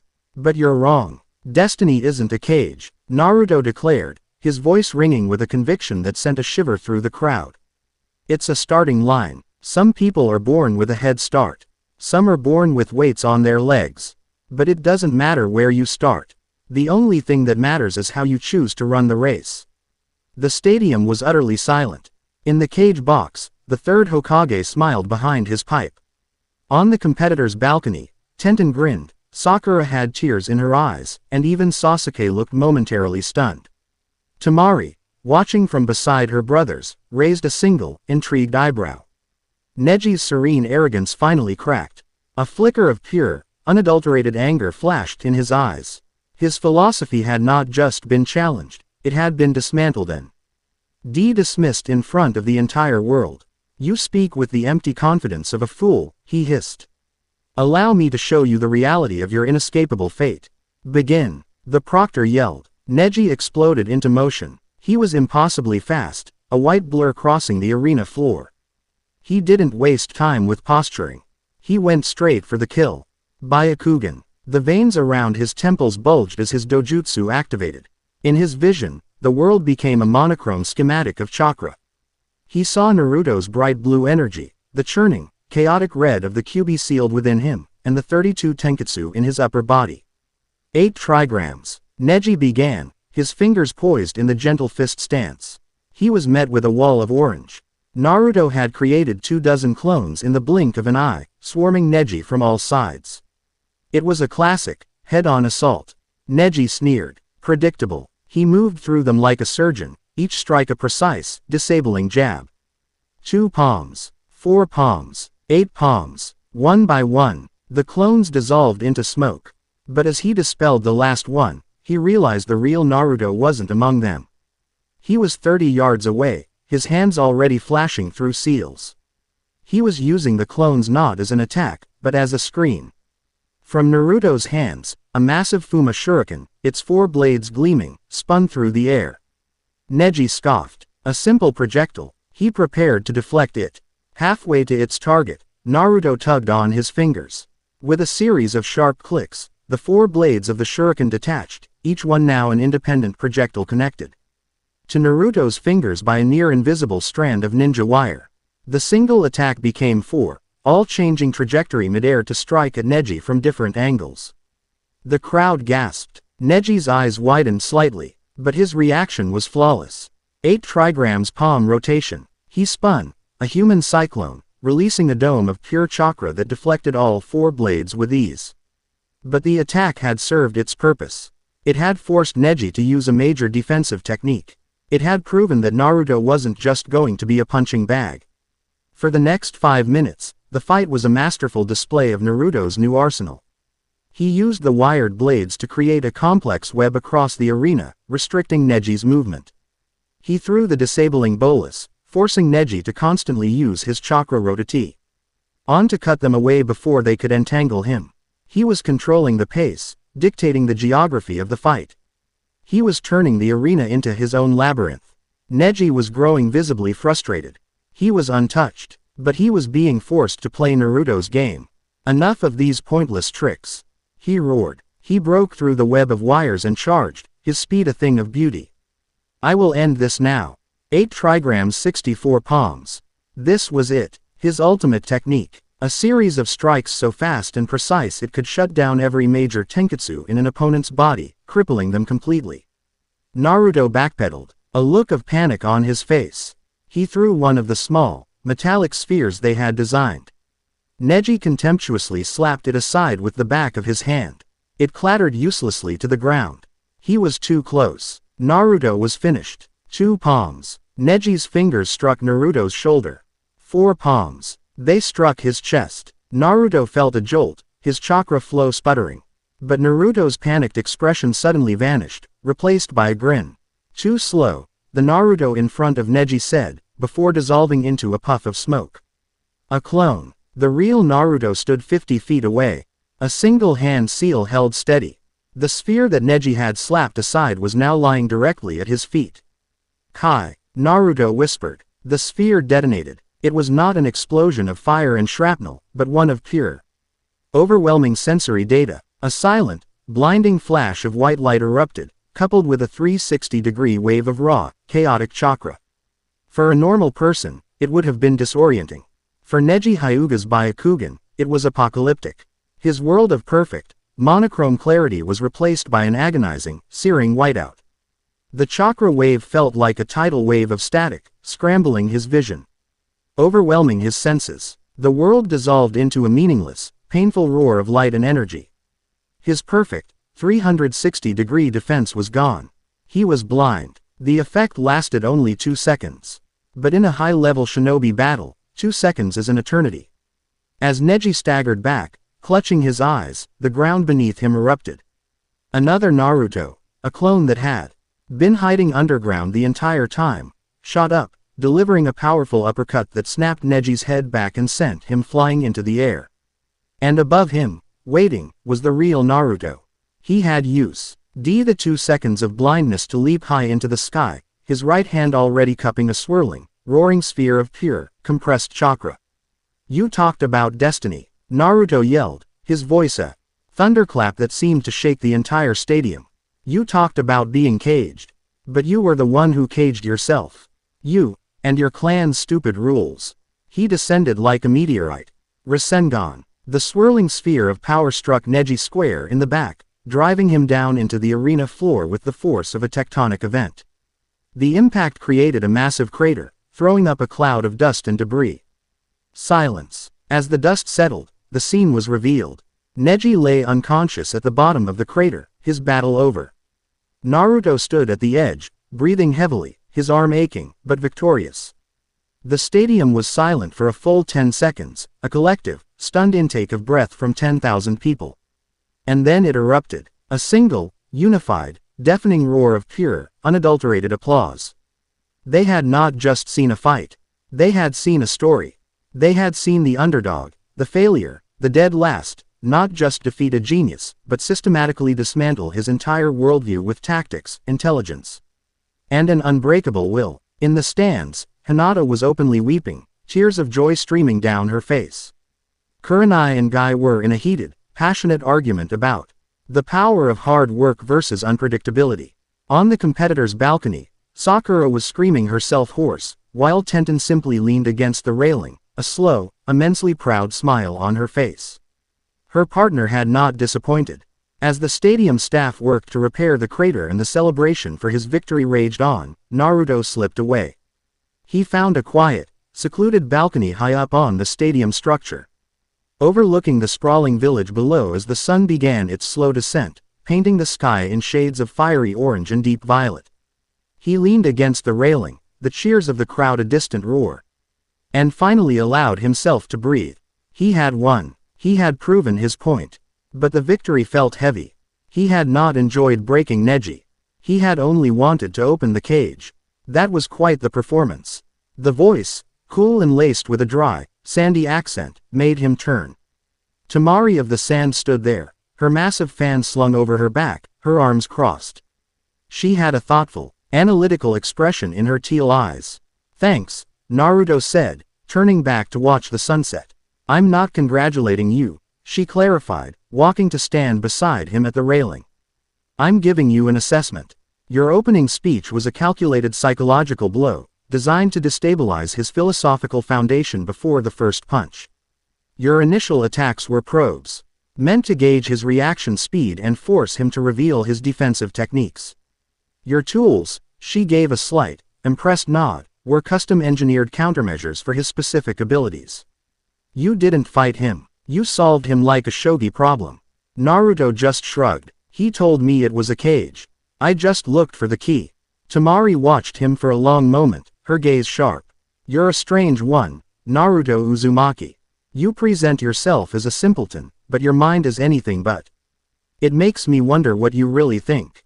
For instance, what is your opinion on the recent increase in tariffs Suna has placed on goods coming from the Land of Fire?"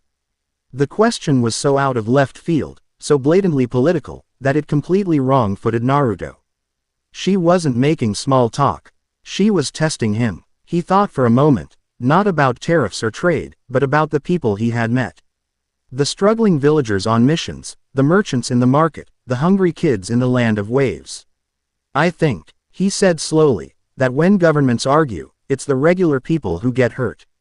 A Suna merchant has to pay more, so a Konoha farmer has to pay more. In the end, it just means less food on everyone's table. Treaties and alliances shouldn't be about who wins and who loses. They should be about making sure everyone has enough to eat." His answer was simplistic, idealistic, and utterly devoid of political maneuvering. And yet, it was profoundly wise. Temari's eyes widened slightly. She had expected a boilerplate answer about national pride or a confused shrug. She had not expected that. She decided to push further. "A noble sentiment, but a cage must be pragmatic. Suna is a village in a harsh land. Our budget is strained. The tariffs are a necessity for our economic survival. How would you, as a leader, reconcile your ideals with that harsh reality?" This was a true test. A political trap. Naruto looked out at the lights of Konoha, just beginning to twinkle to life in the twilight. "I'd find another way," he said simply. "I'd propose a joint mission program. Our shinobi have different skills. We could take on more high-paying missions if we worked together, and split the profits. I'd set up a trade agreement for things we both need. Suna has minerals and craftsmen we don't. Konoha has lumber and fertile land you don't. A fair trade helps everyone. Building walls and raising taxes, that's what scared leaders do. Strong leaders build bridges. He was speaking from the heart, but he was also, unknowingly, outlining the foundation of Wa. Chi would one day be the allied shinobi forces. He was speaking of a future he couldn't yet see, but one he instinctively understood. Tamari was silent. She had come here to size up a curious genin who had won a surprising fight. She had found something else entirely. A warrior with the mind of a strategist, and the heart of a true statesman. She saw, with a startling, sudden clarity, the man who could one day wear the Hokage's hat. And who would deserve it. A rare, genuine smile touched her lips, transforming her usually severe features into something strikingly beautiful. "You're more interesting than I thought, Naruto Uzumaki," she said, her voice softer than he had ever heard it. "Far more interesting." She turned to leave, then paused. "I'll be watching your career with great interest." She disappeared back into the stadium, leaving Naruto alone on the balcony as night finally fell on Konoha, the roar of the crowd replaced by the quiet hum of a village celebrating its new, unlikely hero. Chapter 8 End. Chapter 9. The Titan's Curse and the Hokage's Burden. The roar of the crowd was a physical thing, a wave of sound that washed over Naruto as he re-entered the competitor's balcony. His victory was still fresh. The adrenaline a pleasant thrum beneath his skin, but his mind was already moving on. The intellectual sparring with Tamari had sharpened his focus, reminding him that the exams were more than just a series of fights. They were a political stage, and every move was being watched. Down in the sun-drenched arena, the next match was already underway, Shikamaru Nara vs. Tamari. It was a fascinating, almost hypnotic spectacle. Tamari was a storm, her giant fan conjuring furious, slicing gales of wind that ripped across the arena with devastating power. She was all offense, all overwhelming force. Shikamaru, in contrast, was a statue. He barely moved, his hands in his pockets, his expression one of profound boredom. But his shadow was alive. It stretched and crept across the dusty ground, a patient, creeping predator. He wasn't fighting her power. He was mapping it, analyzing the arc of her fan, the timing of her gusts, the way the sun cast her shadow. It was a battle of a hurricane versus a grandmaster's chess game. Naruto watched, completely captivated. He respected them both. Temari's raw, elegant power was something to be admired, but Shikamaru's mind. It was a weapon more potent than any jutsu. It was strategy in its purest form. Shikamaru was winning. Slowly, methodically, he had forced Tamari into a corner, his shadow stretching, reaching mere inches from her feet. He had her trapped. The entire stadium was on the edge of its seat. He raised a single hand, ready to complete the shadow possession jutsu. And then, he lowered it. "I give up," he said. His voice laced with his signature laziness. "I'm out of chakra." What a drag. The stadium erupted in a cacophony of confusion and outrage. Tamari stood there, stunned. Her victory handed to her at the very moment of her defeat. It was in that bizarre, anticlimactic moment that the world ended. A hush fell over the crowd. Not a natural silence, but a heavy, artificial one. A soft white feather began to drift down from the sky. And another, a snowstorm of them, beautiful and ethereal. Naruto's eyes widened. He recognized this. A wide area genjutsu. Before he could yell a warning, a wave of drowsiness washed over the stadium. The roar of the crowd dissolved into a collective, sleepy sigh as tens of thousands of people slumped in their seats, their heads lolling. Their consciousness stolen away. Kakashi's sharp voice cut through the haze beside him. Naruto felt a jolt of chakra, and the illusion shattered, the feathers vanishing. Sakura, Sasuke, and Shikamaru were likewise released, their eyes wide with alarm. The stadium was no longer a place of celebration. It was a battlefield. Sound and sand ninja were appearing on the walls, their weapons drawn.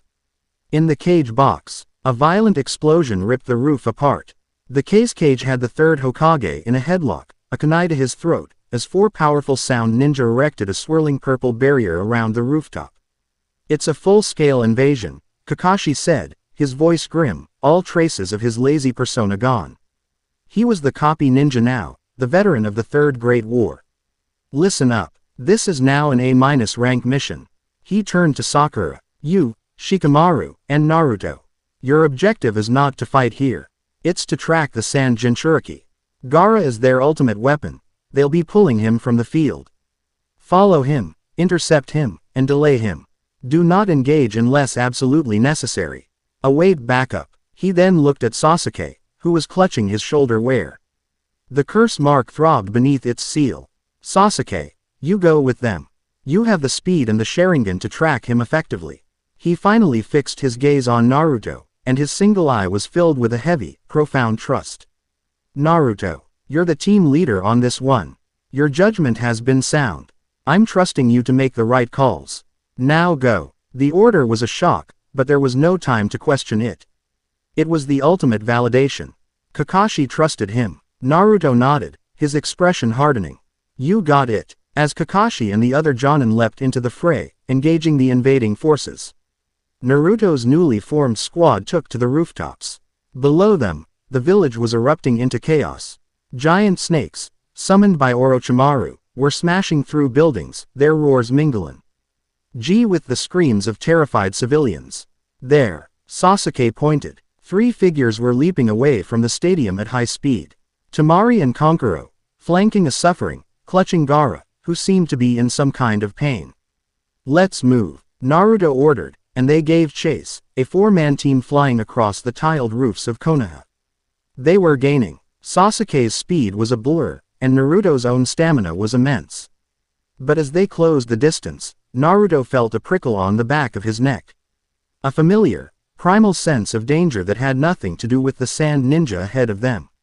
Stop, he yelled, skidding to a halt on a wide rooftop. What is it? We're losing them, Sasuke snarled, impatient. It's a trap, Shikamaru said, his eyes narrowed, his gaze fixed not ahead, but on the shadows around them. But not theirs. 6 figures rose from the surrounding rooftops. They wore the standard Konoha Anbu gear, gray flak jackets, porcelain masks, but there was something horrifyingly wrong about them. Their masks were completely, utterly blank. No animal features, no markings. Just a sterile, white void. And their movements were perfectly, unnervingly synchronized. They moved as one entity. Their chakra signatures suppressed to an almost undetectable level. Root. They formed a perfect hexagonal encirclement, cutting off all escape routes. The leader, his mask no different from the others, took a single, deliberate step forward. By order of Lord Danzo Shimura, the operative's voice was a flat, synthesized monotone that held no trace of human inflection. The Jinchuriki, Naruto Uzumaki, is to be taken into protective custody for the duration of the crisis. He paused, his blank face sweeping over Sakura, Sasuke, and Shikamaru. All witnesses are to be detained. Lethal force is authorized for non-compliance. The revelation was a physical blow. This wasn't the enemy. This was home. This was a betrayal so profound it defied comprehension. In the middle of an invasion that threatened to destroy their entire village, one of its leaders had dispatched his secret assassins to capture Naruto. What the hell are you talking about? Sakura screamed, her voice a mixture of terror and outrage. This is treason. Sasuke spat, his Sharingan blazing to life. The root captain didn't respond. He simply made a subtle hand signal. 2 of the operatives blurred into motion. Their movements silent and impossibly fast. They weren't aiming to kill, they were aiming to disable. One appeared behind Sasuke, striking a precise nerve cluster at the base of his neck. Sasuke's eyes went wide with shock before he collapsed, unconscious. The other flung a handful of Senbon that Shikamaru barely managed to dodge, but the needles released a cloud of colorless, odorless gas. Shikamaru stumbled, his own shadow-based jutsu flickering as his limbs grew heavy. Paralytic agent, he gasped, before his knees buckled. It was over in seconds. They were completely, hopelessly outclassed. These weren't genin or even standard shunin. These were elite, jonin-level killers, the best of the best, trained in the arts of silent, efficient neutralization. Naruto roared in fury, creating 100 clones that swarmed the rooftop. The 4 remaining root operatives moved with a terrifying, coordinated grace. They didn't fight the clones, they flowed between them. Their movements a symphony of brutal efficiency. They struck only the real Naruto, their goal singular. Naruto felt a sharp, debilitating blow to his leg, another to his arm. His movements grew sluggish, his vision started to blur. They were hurting him, disabling him, preparing him for capture. He was going to fail. Kakashi had trusted him, and he was going to fail. From a street below, Ino Yamanaka was directing civilians towards a shelter when a flicker of movement on the rooftops caught her eye. She saw Naruto, his orange jacket an unmissable beacon, surrounded by the blank-faced Anbu.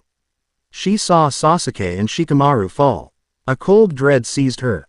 That wasn't a normal Anbu squad. Their movements were wrong, too perfect, too empty, and they were attacking their own comrades.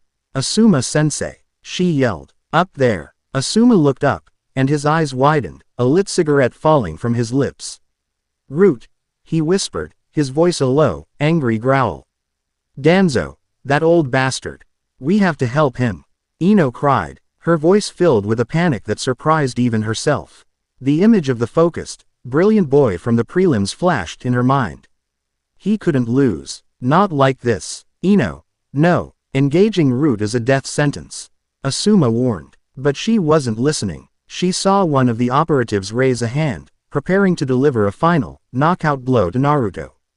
Without a second thought, she formed a seal. Mind-body switch jutsu. Her consciousness shot across the distance, a spear of pure will. She slammed into the mind of the Root operative, and for a glorious half-second, she was in control. She forced the operative's body to spin around and drive an elbow into the ribs of his closest comrade, throwing their perfect formation into chaos. The link broke an instant later. The mental defenses of the Root ninja throwing her out, but it was enough. She had bought him a single, precious moment.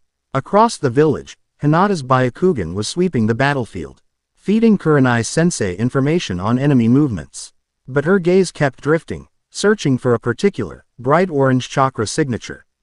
She found it, and her blood ran cold. She saw the fight. She saw the blank masks, the cold, suppressed chakra of Root, and Naruto's desperate, failing struggle.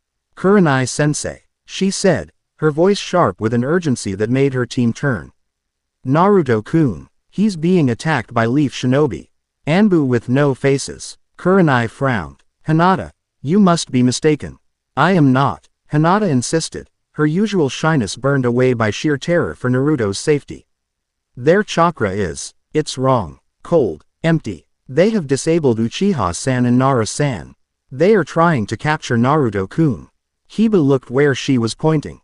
She's right. I can smell it. Those guys don't smell like regular leaf nin. They smell like graves. Hinata didn't wait for orders. She saw Naruto stumble, about to be overwhelmed. She acted. She and Kiba launched themselves into the air. A synchronized attack. Tunneling fang. Kiba roared, while Hinata released a volley of chakra-infused Senbon from her sleeves.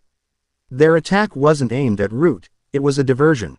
A barrage that forced the operatives to break off their attack on Naruto to defend themselves. High on the stadium roof, Team Guy had just finished dispatching a squad of sound ninja. Tenten was reloading a scroll when she caught the glint of sun on steel from a nearby rooftop. She looked, her sharp eyes taking in the scene in an instant. She saw Naruto. She saw the blank masks. She saw Ino's jutsu take effect. And then the arrival of Team 8. It was a chaotic mess, but one thing was clear. Naruto was in trouble, and his enemies were from his own village. Guy-sensei, she yelled, pointing. Look. Guy's eyes narrowed. Unusual. This is not a youthful display of inter-village rivalry. This is something else entirely. Tenten didn't need to hear any more. Her respect for Naruto, the brilliant innovator she had worked with, was a tangible thing. He was her partner, her friend. She unrolled one of her largest scrolls. Twin rising dragons. 2 massive columns of smoke erupted as she leapt into the air, summoning hundreds of weapons that she then directed with her chakra threads. It was a torrential downpour of steel, kunai, swords, axes, spears, not aimed to kill, but to separate. The weapons rained down between the Root operatives and Naruto's group, creating a deadly, impassable barrier of spinning metal, isolating the combatants and giving the genin a precious few seconds of breathing room. Tamari was leaping across the rooftops, her brothers and the unstable Gaara just ahead of her, when the chaos behind them escalated. She glanced back, her strategic mind automatically assessing the state of the battle. Her eyes narrowed as she saw the strange, multi-team skirmish. She saw Leaf Genin fighting what looked like elite Leaf Anbu, and in the center of it all was the boy from the balcony. Naruto Uzumaki. Her mind worked with lightning speed. Konoha is fighting itself, in the middle of our invasion. Their command structure is in chaos. Their most powerful asset, the Jinchuriki, is being targeted by an internal faction. This was a golden opportunity. Helping Uzumaki would achieve three things simultaneously. 1. It would deepen the internal conflict within the Leaf, making them weaker. 2. It would put a potentially powerful future leader in her debt. 3. It would be far more entertaining than simply running away. Konkuro, she yelled. Get Gaara to safety. I'm going back. What? Are you crazy? He shouted back. But she was already gone. She landed on a high rooftop overlooking the brawl, snapped open her giant iron fan, and took a deep breath. She saw the root operatives regrouping, preparing to cut through Tenten's weapon storm. Wind scythe dance, she roared. She swung her fan, unleashing a massive, compressed torrent of wind infused with her chakra. It wasn't a simple gust, it was a swirling, chaotic vortex of slicing blades of air that covered the entire rooftop. The attack was a masterpiece of area control. It didn't target anyone specifically. It targeted everyone. The storm of wind slammed into Tenten's storm of steel, creating a deafening shriek of protesting metal. It blasted the root operatives back, their perfect formation shattered. And it sent Naruto, Sakura, and the newly arrived teams tumbling, forcing them apart but also saving them from the root's coordinated assault. The wind died down, leaving a sudden, shocking silence. Dust and smoke swirled across the rooftop. In the center stood Naruto and a dazed Sakura.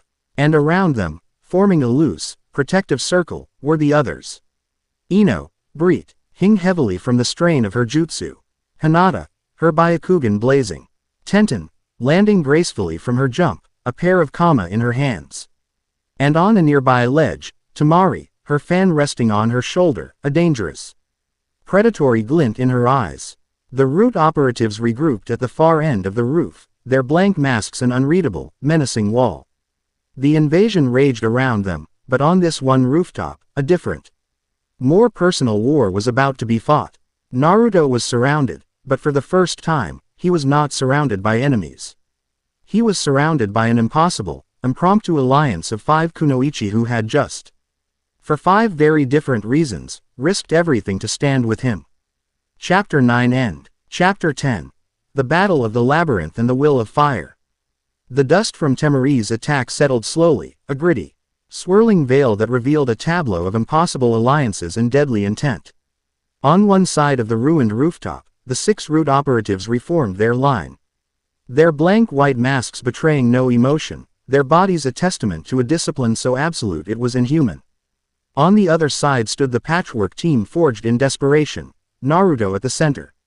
His expression a mask of grim resolve, flanked by the 5 kunoichi who had, in a single, chaotic moment, thrown their lot in with his. The invasion of Konoha raged around them, a symphony of screams and steel, but on this rooftop, the world had shrunk to a single, claustrophobic battlefield. The root captain, Karasu, tilted his head, a gesture of cold, analytical curiosity. His mission was to capture the Jinchuriki. His secondary objective was to eliminate witnesses. Now, he was faced with 6 primary targets, including a foreign national of significant political standing. The tactical parameters had shifted. Unacceptable, the operative's synthesized voice stated, not with anger, but with the flat finality of a computer diagnosing an error. The mission parameters have been compromised by unsanctioned emotional variables. He made a series of rapid, intricate hand seals, a language of pure, lethal intent. Protocol dictates a tactical reset. The environment will be sterilized. He slammed his palms onto the rooftop. Earth-style. Labyrinth of the underworld. It was not a jutsu of attack, but one of brutal, overwhelming creation. The entire city block seemed to groan in protest. The ground beneath them buckled and split. The surrounding buildings, already damaged by the invasion, began to collapse, not randomly, but with a terrifying, deliberate architectural purpose. Walls of stone and plaster shot up from the ground, sealing off the sky. Rooftops tilted and smashed together, forming a jagged, oppressive ceiling. Alleyways twisted and closed, while new, dark core ridders were formed from the wreckage of homes and shops. It was over in 10 seconds. When the ground stopped shaking, they were no longer on a sunlit rooftop. They were trapped in a dark, enclosed, multi-leveled maze of broken concrete, twisted rebar, and shattered wood, lit only by the flickering orange glow of distant fires filtering through the cracks. They were in a tomb, a man-made labyrinth. A wave of panic seized the group. Sakura let out a small, terrified gasp. Ino's eyes darted around, searching for an escape that didn't exist. Even Temari's usual composure was rattled by the sheer scale of the jutsu. It was Naruto's voice that cut through the fear, as sharp and clear as a blade. "Nobody panic," he yelled, his voice echoing in the enclosed space. He was a beacon of defiant calm in the chaos. His mind was racing, not with fear, but with a cold, frantic clarity. He saw the battlefield for what it was. A trap, a hunting ground. "Don't fight the maze," Tenten had said. "Use it." He spun around, his eyes locking with each of the girls in turn, his voice leaving no room for argument. "Listen to me, all of you. We can't fight them head on. They're stronger, faster, and they know how to work together. But in here," he gestured to the maze of rubble, "their coordination is a weakness. We can separate them. We hunt them, one by one." He pointed a finger at Hinata, whose Byakugan was already blazing. "Hinata, you're our eyes. Find a high, defensible point. Stay protected. Your job is to track every single one of them through these walls. You are our radar. You see everything." Hinata, startled by the direct command, straightened her back and nodded, her fear replaced by a surge of purpose. I can." Naruto then turned to Ino.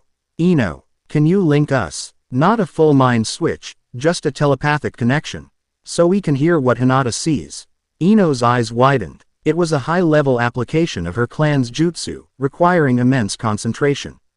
I think so. It'll be a strain, but yes." "Good. You're our voice," Naruto commanded. "You link us all. Instant, silent communication. No shouting, no signals. Perfect information." His gaze shifted to Tenten. "Tenten, get up high with Hinata. You're our artillery. Your job isn't to kill them. It's to control them. When Hinata and Ino give you a position, I want you to rain hell on that spot. Suppress them. Pin them down. Force them to move where we want them to move. Limit their options." Tenten grinned, a fierce, predatory light in her eyes as she unsealed a massive scroll. "With pleasure. Next, Temari. Temari, you're our wildcard. Your wind is the most powerful weapon we have in here. You can clear a path, create a dust cloud for cover, or bring a whole section of this junk heap down on their heads. When I give the signal, you reshape the battlefield." Temari raised an eyebrow, a smirk playing on her lips. She was being given orders by a genin from another village, and to her own shock, she didn't mind. She respected it. "Just tell me where to point the fan." Finally, he looked at Sakura, who was standing defensively, her medical chakra already glowing faintly at her palms. "Sakura, you, me, and Hinata are the command center. You're the last line of defense. Your job is to keep Hinata standing. If any of them break through, you and I hold the line. Be ready." Sakura nodded, her fear replaced by a grim determination. She was not a bystander. She was a vital part of the machine. "And you?" Temari asked, her eyes narrowed. "Me," Naruto said, a foxy grin spreading across his face. As he pulled out one of his new Fuma shuriken. "I'm the hunter." Mind link established, Ino's voice suddenly echoed in all their heads, a strange, intimate, and perfectly clear thought. "Can everyone hear me?" A chorus of mental affirmations answered her. The sensation was bizarre, but incredibly efficient. "I see one," Hinata's softer thought followed, her mental voice laced with a focused intensity. 30 meters northeast, moving through the shell of what looks like a tea house. "He's alone." Tenten, Naruto's thought was a sharp, commanding spike. "Pin him." "On it," Tenten replied. From her perk, H2 stories up on a stable slab of concrete, she slammed her palms onto an open scroll. A dozen kunai, each with an explosive tag, shot out, arcing over a wall and raining down inside the tea house. A series of sharp explosions rocked the structure. It wasn't enough to kill a root operative, but it was enough to make him move. He's flushing. Moving east, into the narrow alley. He's heading right for your position, Naruto. Hinata's warning was instantaneous. Perfect. Naruto was already in motion, a shadow in the rubble. He saw the root operative burst out of the tea house, moving with fluid grace, and enter the alley. Naruto made a single hand seal. The alley was already laced with the near-invisible threads from his custom shuriken. He pulled. The web of wires snapped taut, a silver net in the gloom. The operative reacted with inhuman speed, his sword a blur as he began to slice through the wires. But it was a delay. A 2-second delay. That's all Naruto needed. Temari. The east wall of that alley, Naruto commanded. Bring it down. Gladly, Temari thought back. She snapped open her fan, pouring chakra into it. Great sickle weasel technique. She didn't unleash a wide vortex, but a focused, razor-sharp blade of wind that struck the base of the crumbling wall beside the alley. The structure groaned, hesitated, and then collapsed inwards, burying the root operative under tons of stone and splintered wood. One down, Ino confirmed, her mental voice a mixture of shock and elation. The victory was intoxicating, but there was no time to celebrate. Two more, Hinata's voice cut in, sharp with alarm. They're moving together. They've pinpointed Tenten's position. They're scaling the western face of her perch. They've adapted, Naruto realized. They know our artillery is the biggest threat. Sakura, with me. He and Sakura moved as one. Tenten, seeing the two figures climbing towards her, switched from offense to defense, her scrolls unleashing a storm of smaller, non-explosive projectiles to slow their ascent. They're splitting up, Hinata reported. One is continuing up, the other has dropped down, circling around to the base. It's a pincer attack. Sakura, you take the one on the ground. Naruto ordered as they ran. Don't beat him. Just delay him. Sakura's heart leapt into her throat, but she didn't hesitate. Got it, she yelled out loud, the mental communication still new to her. She broke off, skidding around a pile of debris. She saw the root agent land silently on the ground, preparing to attack the base of Tenten's perch. Hey, Sakura shouted, looking for me. She slammed her fist into the ground. It wasn't Tsunade's monstrous strength, but her chakra control was perfect. The ground cracked and buckled, throwing the operative off balance. He looked at her, his blank mask void of malice, and charged. Sakura stood her ground, her mind racing, remembering Naruto's tactics. She wasn't strong enough to beat him, but she could be smart enough to survive him. Meanwhile, Naruto had reached the top of the structure, just as the other root operative crested the edge, his Tonto blade drawn. He was met not by Tenten, who was busy suppressing the agent fighting Sakura, but by Naruto and 3 shadow clones, all armed with kunai. The fight was a blur of steel and desperate taijutsu. The root agent was a master, his movements precise and deadly. He dispatched the clones with contemptuous ease, his blade aimed at the real Naruto's heart. Naruto, his left side is exposed for a quarter of a second after his primary thrust. Hinata's tactical analysis, a constant stream of perfect data, echoed in his mind. Naruto saw it. As the agent lunged, he didn't block. He twisted, letting the blade skim past his ribs as he slammed his palm onto the operative's chest. But it wasn't a gentle fist strike. It was a fuinjutsu application. A basic, but potent, chakra disruption seal he had learned from the scrolls. The operative's body seized up, his own chakra turning against him for a fatal second. It was all the opening Naruto needed. A Rasengan roared to life in his other hand, and he slammed it into the agent's back, sending him hurtling off the structure to the ground below. At the same time, Sakura, having led her own pursuer on a merry chase through the rubble, managed to lure him into a dead end, where a massive, controlled gust of W. Ein from Temari slammed a multi-ton slab of concrete over the entrance, trapping him. 3 down, Ino announced, her voice trembling with the strain of maintaining the link. Only 3 left. Where are they? Hinata. There was a pause. A terrible, cold silence in their minds. I can't see them. Hinata's thought was a spike of pure panic. Their chakra signatures, they've vanished. Naruto's blood ran cold. They hadn't vanished. They had suppressed their chakra completely. An advanced stealth technique. And there was only one reason they would do that.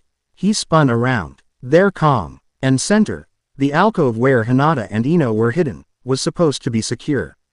But there was one opponent they hadn't accounted for. The captain. A flicker of motion. Karasu appeared from the shad. OWS behind Ino as if he were made of the darkness itself, a black blade already descending towards her neck. He was too fast. There was no time to react. But he had forgotten about the sixth member of their team. Hinata, whose Byakugan had been focused outward, saw the flicker of movement at the edge of her vision. She didn't have time to call a warning. She didn't have time to think. She acted. She shoved Ino out of the way. Her own hands coming up in a perfect gentle fist stance. 8 trigrams. She began. She was not his target. Karasu adjusted mid-strike with impossible speed, back of his hand striking her temple with a brutal, precise blow. She collapsed without a sound. Hinata, Ino and Naruto screamed in their minds. Karasu now stood over the 2 fallen girls, his blade raised. He had done what they had done to him. He had bypassed the defenses and gone straight for the heart of the operation. But he, too, had made a mistake. He had taken his eyes off the hunter. With a roar of pure, unadulterated rage, Naruto shot across the labyrinth. He wasn't thinking about strategy anymore. He was thinking about Hinata, who had taken a blow meant for someone else. He was thinking about Ino, whose mental voice was now a scream of terror. He felt a familiar, hot, intoxicating power well up from the seal in his gut. Red, bubbling chakra encased him, his whiskers darkening. His eyes bleeding from blue to a slitted, demonic red. He was faster, stronger. He burst into the command center, a blur of orange and crimson fury. Karasu turned to meet him, his blade a silver arc. Their battle was not the elegant, tactical dance of before. It was a brutal, primal clash of speed and power. Sakura arrived a moment later, her face a mask of determination, providing support. Her kunai and precise strikes forcing Karasu to defend on 2 fronts. Karasu was a genius, perhaps the strongest shinobi Naruto had ever faced besides Orochimaru. But he was facing 2 opponents, nay of whom was channeling the power of a demon. In the cramped space, Naruto's chaotic, unpredictable movements were impossible to track.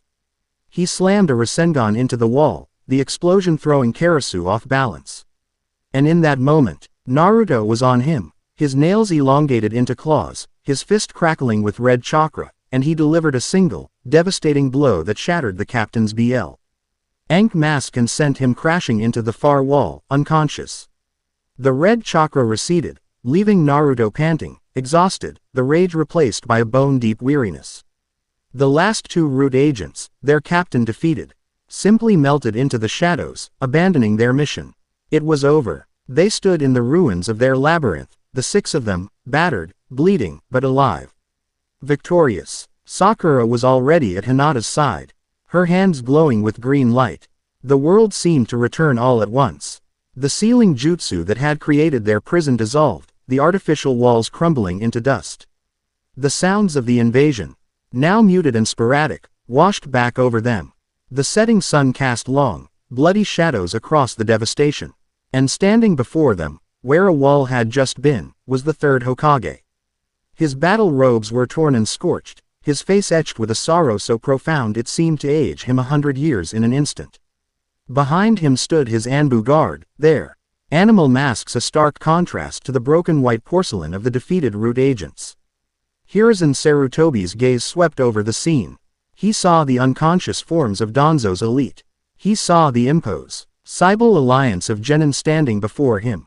The Uchiha's last loyalist, the Haruno prodigy, the heirs to the Yamanaka and Hyuga clans. He saw the formidable San Kunoichi, Temari, standing not as an enemy, but as an ally. And he saw Naruto Uzumaki, the boy he had sworn to protect, standing at the center of it all, not as a weapon to be contained, but as a leader who had just won an impossible battle. There were no words of praise. There were no cheers of victory. There was only the heavy, terrible silence of consequence. The invasion was over, but a civil war had just been declared in the shadows. They had won. They had saved the weapon, but in doing so, They may have just condemned the boy. Chapter 10 End.